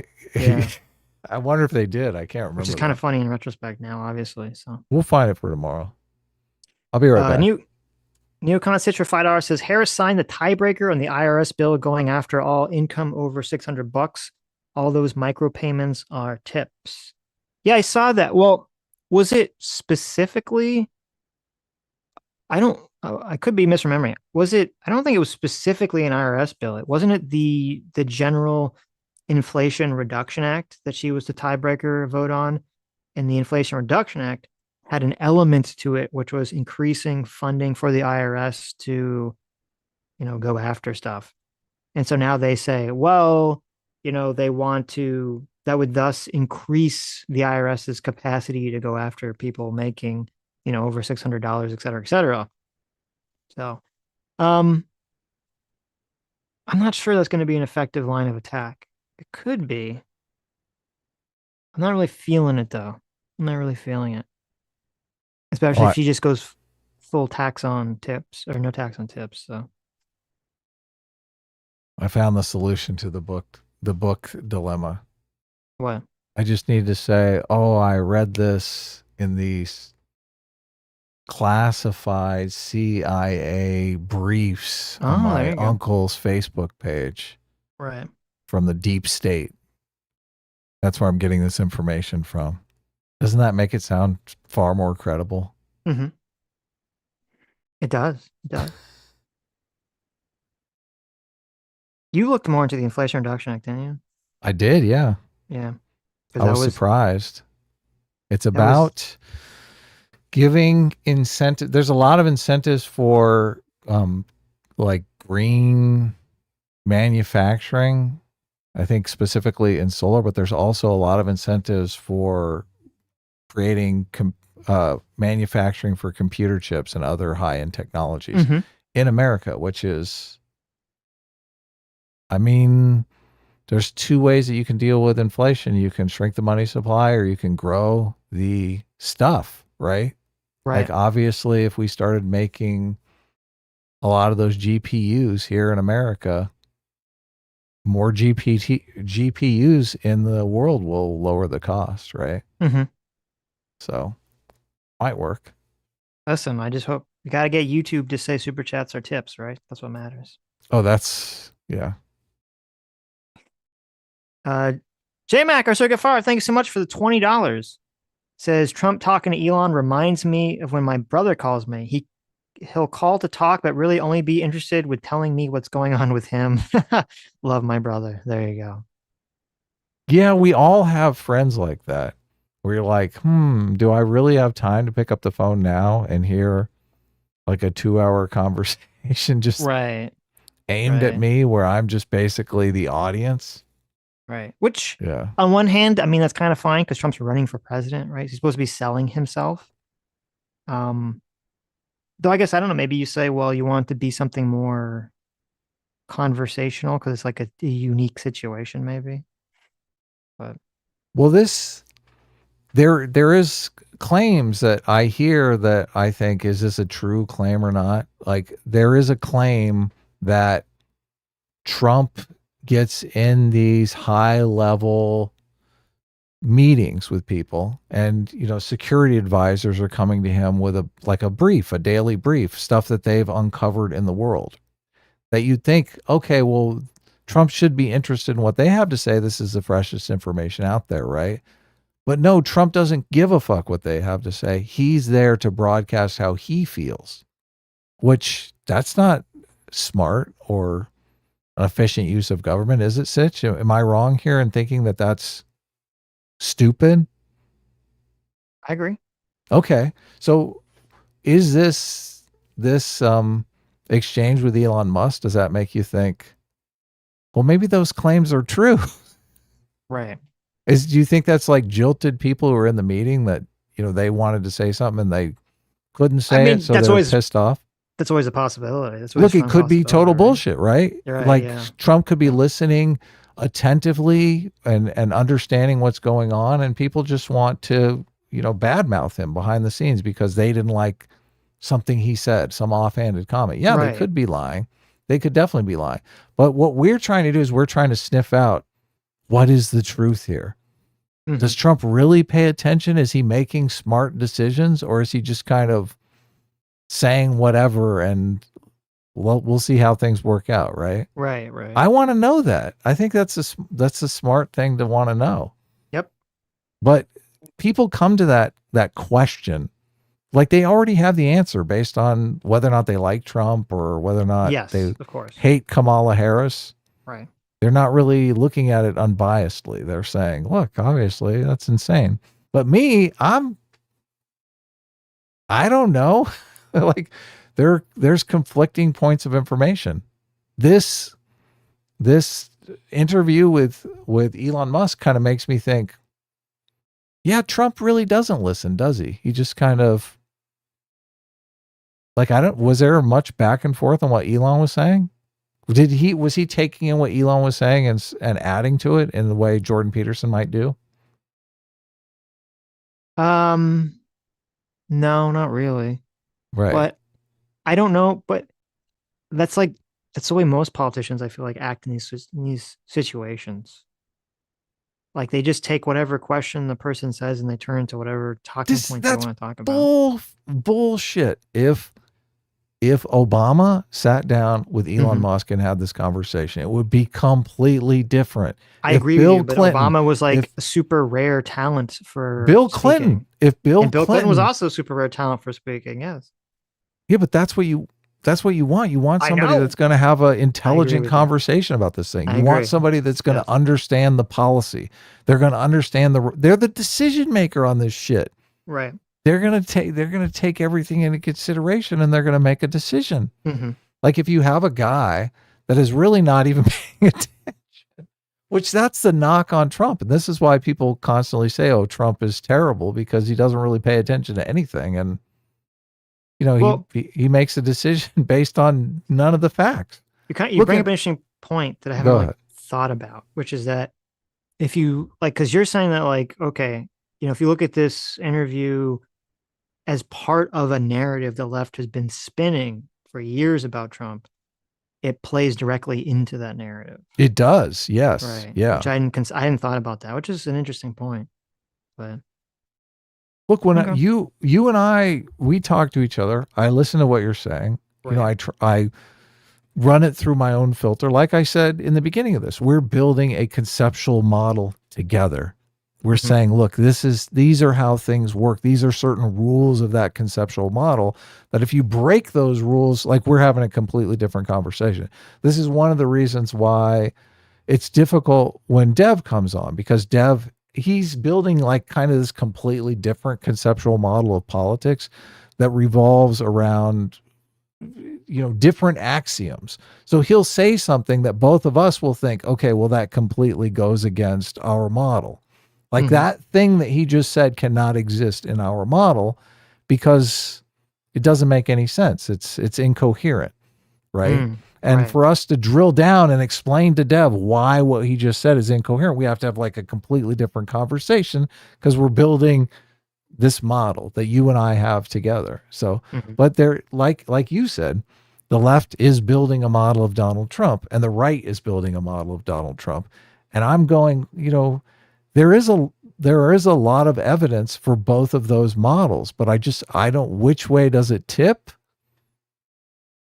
I Right. think Well, that's what I'm looking for. that no, and I think maybe that's a good way for people to conceptualize these interactions between the candidates is like, yeah, both sides, left and right, they're both building their little Lego model set that represents Kamala and Trump.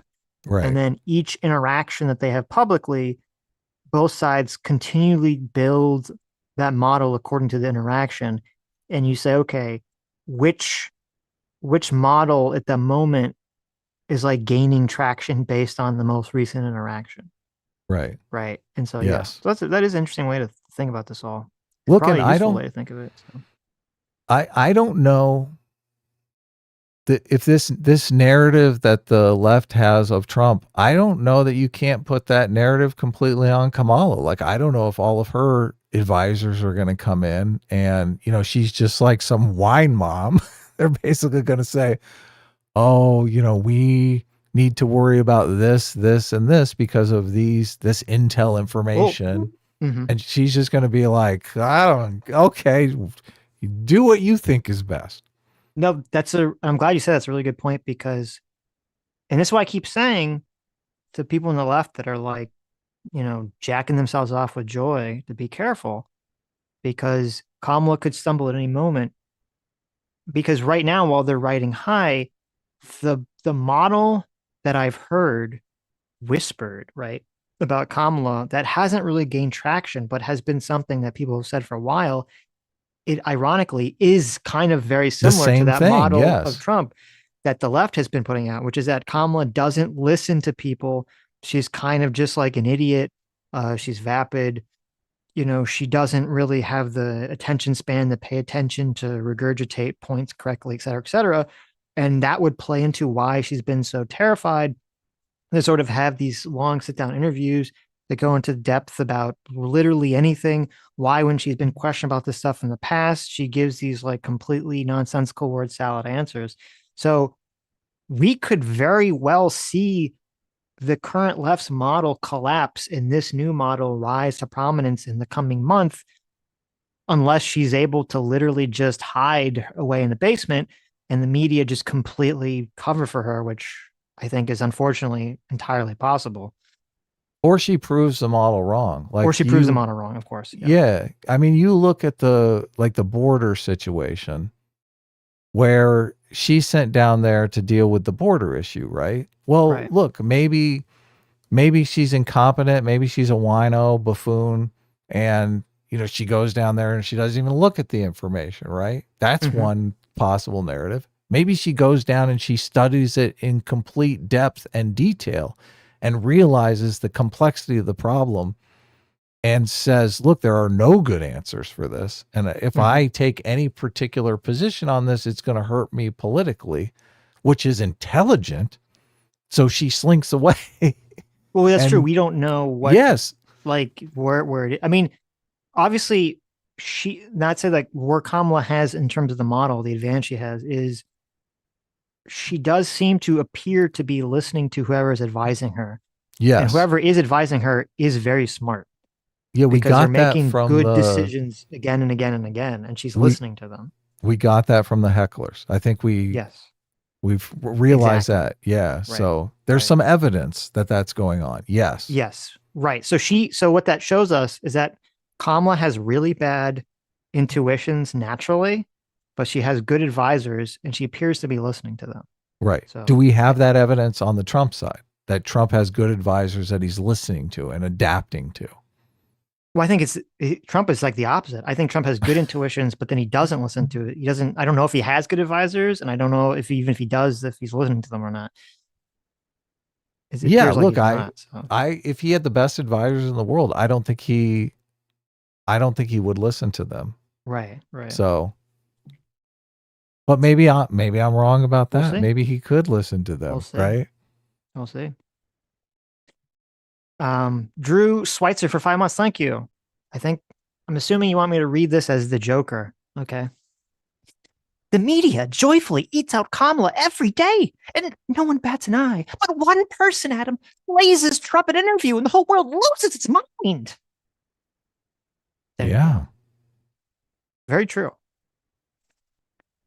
Stargate 404 for $5 says Dems think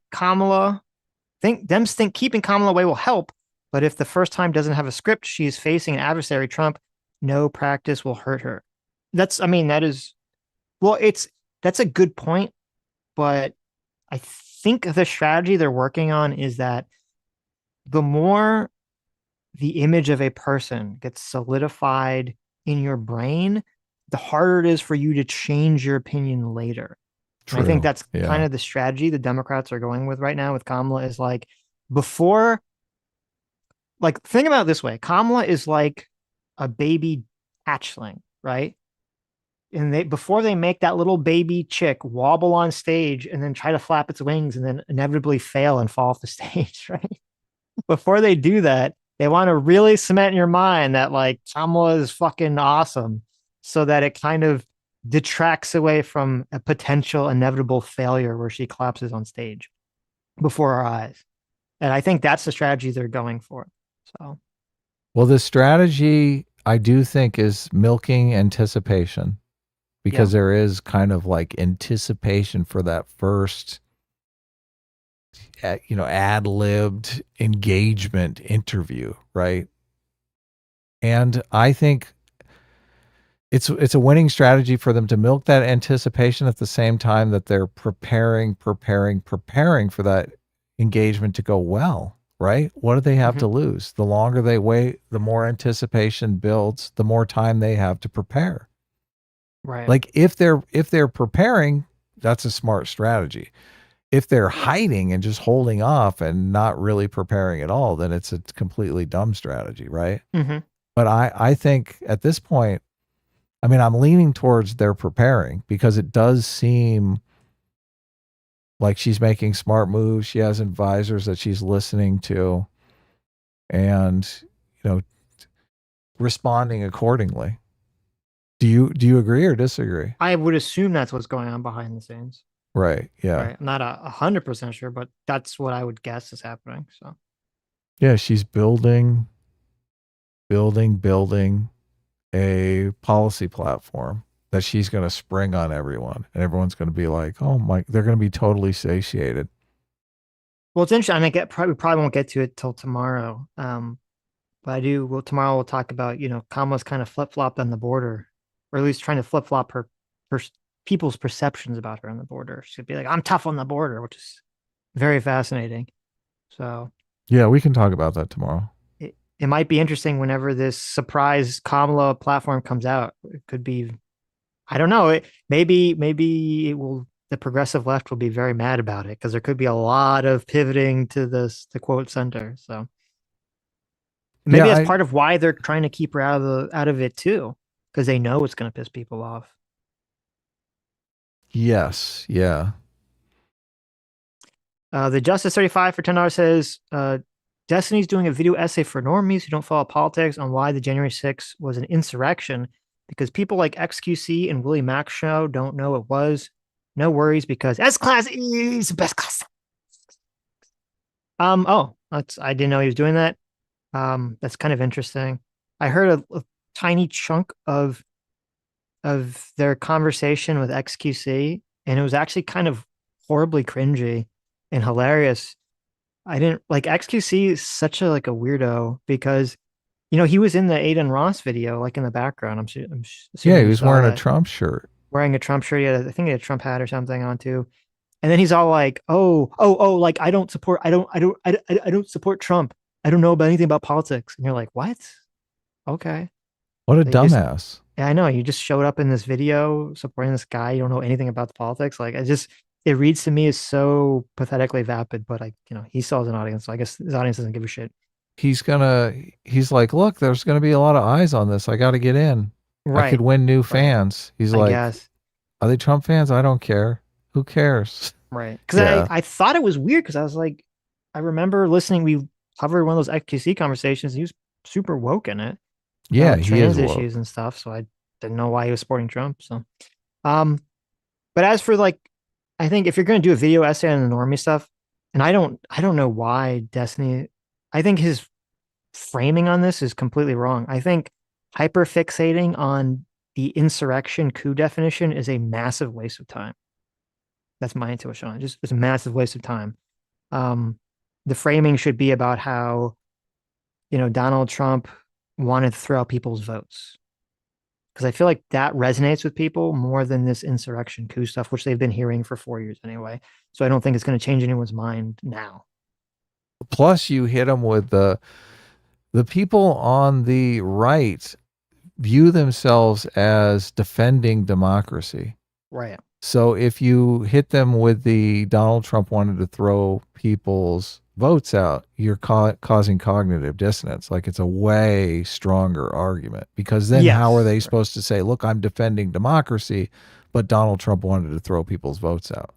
Right. Right. And you also avoid all the whole argument about, the riot mob and could the Yeah, people attacking the totally. Capitol have any influence on the election? Blah, blah, blah, blah, blah. He's kind of get lost in that side quest. So,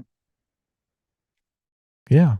Thal for $20. Thank you, Thal. Says on the subject of JD Vance, listen, Adam, listen. Sitch and S Class are sensitive right now from being dumped by Destiny after glazing him. Wow, look at this. Thal being Whoa. really Whoa. mean. Whoa. We Whoa. need to approach them with loving Biden sniffs. A team reigns supreme. No, I mean, no, I think I no. was pretty anti-glazing Destiny for the entire year, far greater than I think even Adam was. So I'm not even sure where that troll comment Look, came from, I Thal, but am okay. categorically against glazing anyone, Sitch, just Right. so you know. Yeah. There you go. Let's see. The Wooster for $5 says 538 and Nate Silver are Democrat propaganda. Why are you taking it seriously? Did you forget 2016 pollocracy is a toxic trend in politics? So my understanding was I know 538 leans more left. Nate Silver, I think you're completely mistaken about Nate Silver. If you've been I mean, maybe you haven't followed him recently. Nate Silver has been very independent-y, critical of the left if you follow him recently for like the last 2 to 3 to 4 years. So Yeah. I think Critical you're of them mistaken about Nate gaslighting Silver. themselves on the polls. So, Right. And Nate Silver's actually been highly critical of the left wing media gaslighting themselves on polls and just in politics in general. So yeah, I don't like this whole dismiss the source. It's sometimes it's accurate. Sometimes sources can be completely off, but a lot of times sources they're off in certain areas where their moral intuitions kind of lead them astray. But they're completely correct in other areas. So, it's you kind of got to look at where the evidence is on their side. I'm not in favor of categorically dismissing a source. Like do you, I'm assuming you agree with that, Sitch, to some extent. well, I mean, I agree to some extent. Obviously, source is important. If you have some bullshit source, you don't want to trust it. Um, I think if you look back at 538 though, in their polling before Harris dropped out, I mean, I thought that they were showing that Biden was under Trump. So I don't know if Well, they'd and say like didn't it they was clean like some. house in 2020 as well and called everything correctly? They adjusted from the polling bias in 2016. I thought they did. Yeah. Well, part of the issue, and I've heard this complaint, is that a lot of polling, like the only polling that people point to see if you were correct or not, is like the polling like the week or two before the election. So you can have like crazy polling before then, and then it all kind of gets closer to reality, closer to the election. And I don't know if that's because, you know, whether it's some kind of insidious thing for the polling agency or it's just because more people are likely to actually respond to polls in general as you get closer to the election. Because the big problem with polling, which Nate Silver actually brought up in a very interesting article I read, is that the people who are highly politically excited and motivated are 10 times more likely to answer a poll than the average person who maybe votes but doesn't have a strong feeling about it. And so you could get a polling situation where it shows a massive swing for Kamala Harris, but that's just because the energy for the base right now is so high that those people are just very willing to answer polling questions. That's a good point. So, I just I can't put a lot of faith in my personal intuition, which is completely right. opposite of most people. Most people put way more faith in their personal intuition than they do polling data, even if the polling data is completely accurate. Right. So, JMac, thanks so much, our surrogate father, Daddy JMac, for the 50 gifted memberships. Thank you. It was very look at generous. that. Welcome new members and thanks, Thank you. J-Mac. It's very kind of you. Ryan Wool for $5 says Kyle Kalinske has severe TDS. and is starting to develop Elon derangement syndrome, unhinged stuff on X from a guy who doesn't know how farms work. That's right. There was that weird Kyle Kalinske tweet where he was like flying over farming and he like didn't know what they were. Yeah. Remember that? Which was What are very these weird strange. patterns? Yeah, because I was like, has he never, even if you don't know about farming, like that's one of the most common things you see when you're flying on an airplane. That's called But food, yeah, Kyle. I know it's very strange. So yeah, I mean, he's been very, very tedious for a long time. Is So it it's not really TDS or is surprising. he just, Playing his audience. well, he's, I mean, you got to look at it like he's a prosecuting attorney. So Right. he's going to throw arguments out even if he knows his are bullshit. That's a good. I mean, who can tell? But I don't know. I Yeah. think he buys it. I think he's a true believer. I think he totally buys it all. Right. Yeah. Because I think if, and here's why I'd say that I think he buys it. Or here's why I think this is why I'd say I think he buys it. If Kamala comes out with a bunch of policies that are like very moderate left center, he's going to complain about it. He's not going to like, there are some of these commentators who will just go along with whatever the fuck Kamala does. Right. She's the Messiah. She can do no wrong. David Packman. Yeah. Packman, I think Luke Beasley would do that. But he's pretty progressive in a lot of his politics, and I think he'll stick to his guns on that stuff. So, He's going to flip on Kamala. well, if this happens theoretically, so I don't know if it will or not. We'll see. I mean, she's already doing that. True. Well, look, I think she will obviously or he will obviously because he's married to Crystal Ball and she's already saying the Right. immigration thing is terrible. Yes, So which we'll talk about tomorrow. So, Lethal Strain for $5 says Trump talked about Musk being on the efficiency council last night to look for cut bloating. Parts I wish more people heard last night. That's true. And actually, that part was interesting because I think it was that part, right? Where like Elon was kind of he had to suggest that like three times, I think, before Trump actually acknowledged it and then engaged. Yeah. engaged and then was like, oh yeah, like you can be on the efficiency council. Now I lethal strain, I kind of interpreted that interaction very differently. Since Elon had to like bring it up three times for Trump to engage, that makes me think Trump doesn't want to actually do it.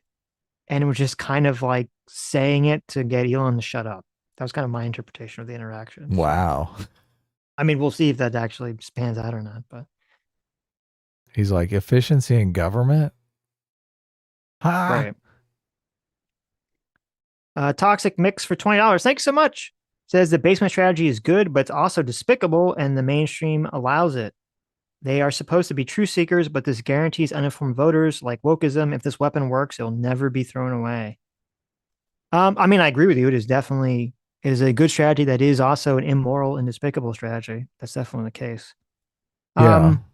Yeah, well, it will be interesting because if this works, you're correct. It will be definitely added to the Democrat arsenal as a technique, as a weapon that they have found has worked. So I'm not sure though if it will be super effective in the future against not Donald Trump like candidates. They the media they call the media the fourth estate, right? Yeah. Yeah, right. So it's a lot of people conceptualize in democracies the media being like this branch of government.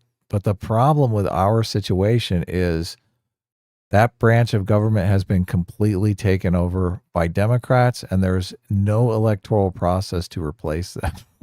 So Right. it is kind of a strange, fucked up situation that we're in. So I agree.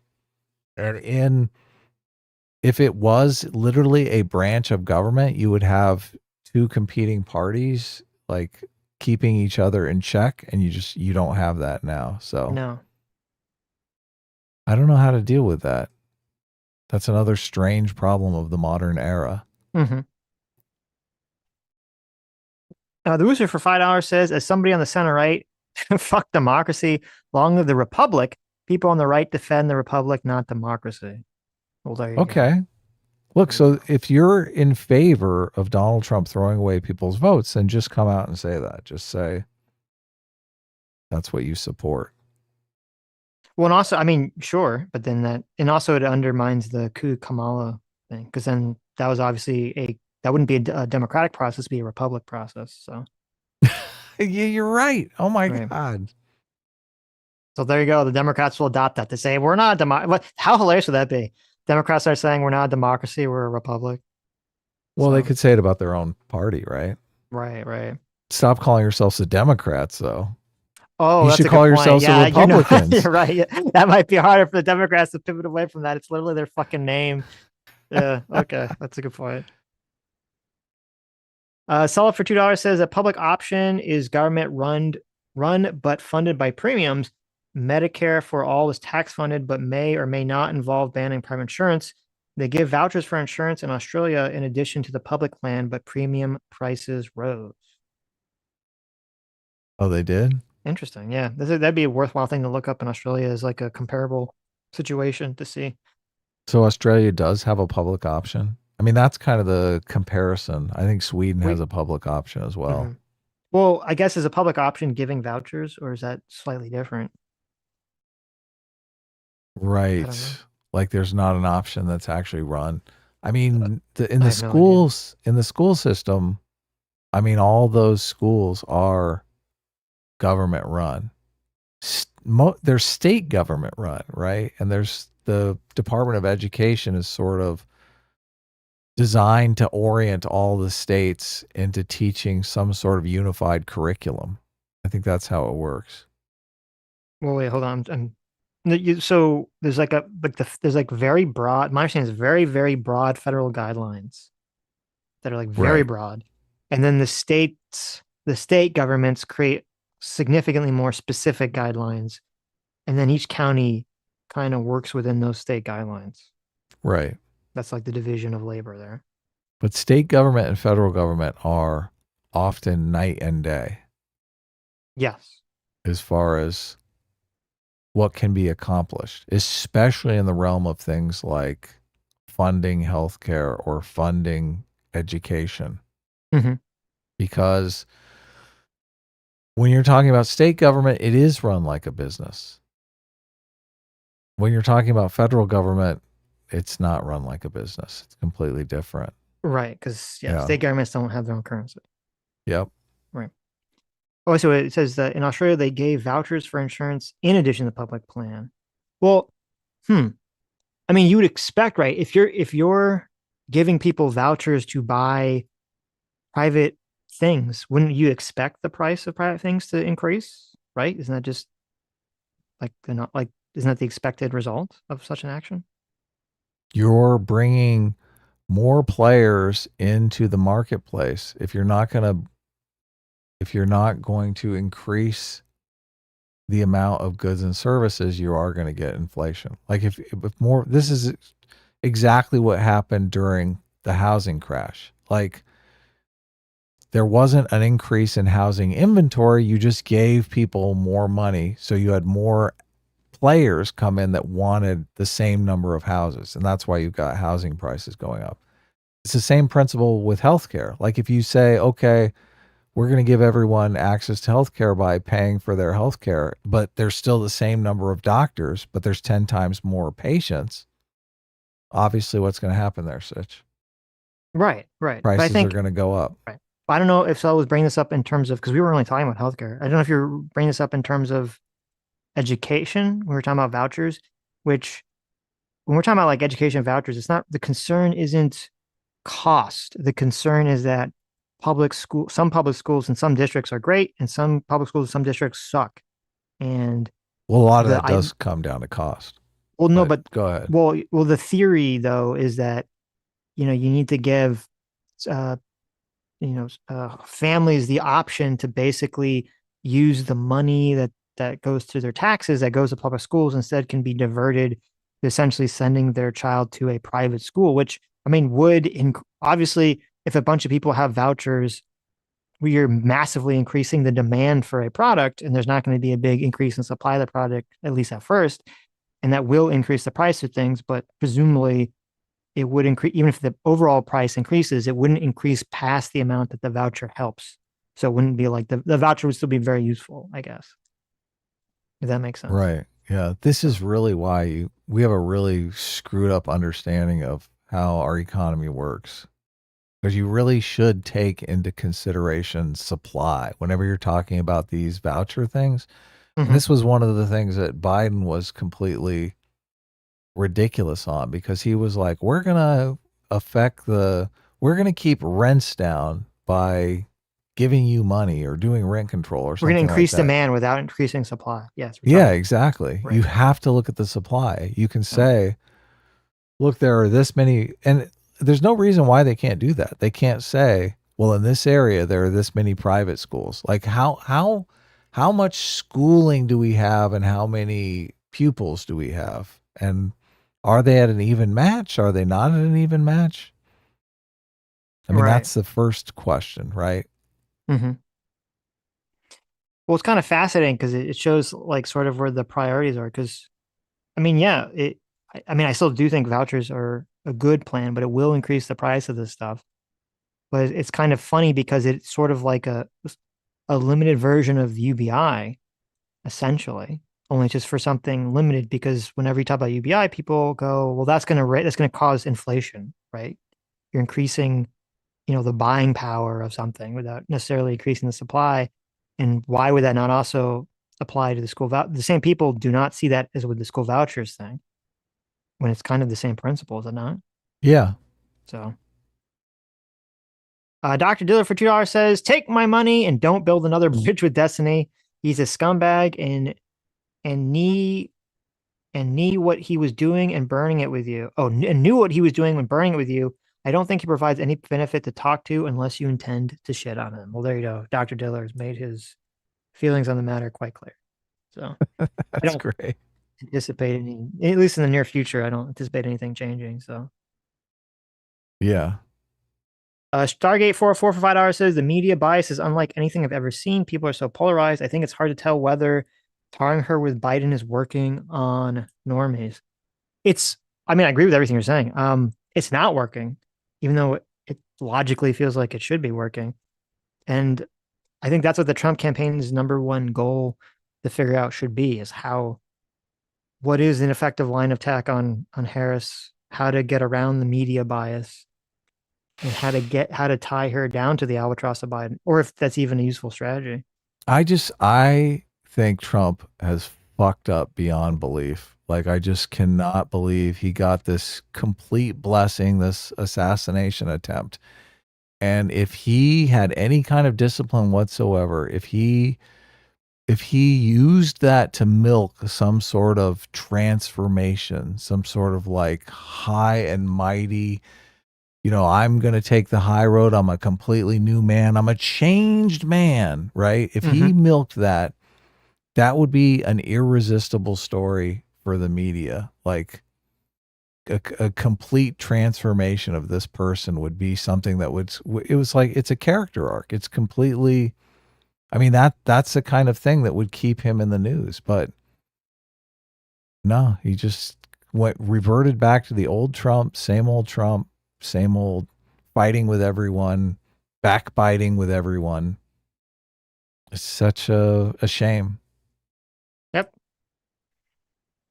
Yeah, Anyways, he had a giant opportunity he did, and he but blew it. well, no, I agree. I agree. Trump completely blew it, but he's can't. He's got to look forward, right? He can only move one direction, so he's got to change. Well, okay. Here, I guess here's before we end. I guess the final thing is, um, Trump's strategy right now only works if Kamala fucks up, right? Like it's basically her game to lose, which I think is highly possible. But I think that's a bad strategy from Trump's perspective. He needs to be more proactive, and what he's doing is not working. And he needs to. It's interesting. He needs to shake the box, something that he used to be very good at. He needs to start changing the variables around to figure out what's working, and he's not doing it. So Yeah. we'll see. He needs to try something dramatically different. And I just Right. don't think he's going to do it. So, We'll see. anyway, this was a fabulous conversation. Such always love talking to you. I guess we're talking tomorrow. We'll talk about Kamala's tack to the right on immigration. Right. And if that will be effective or not. So All right. take care, Take care, everybody. everyone.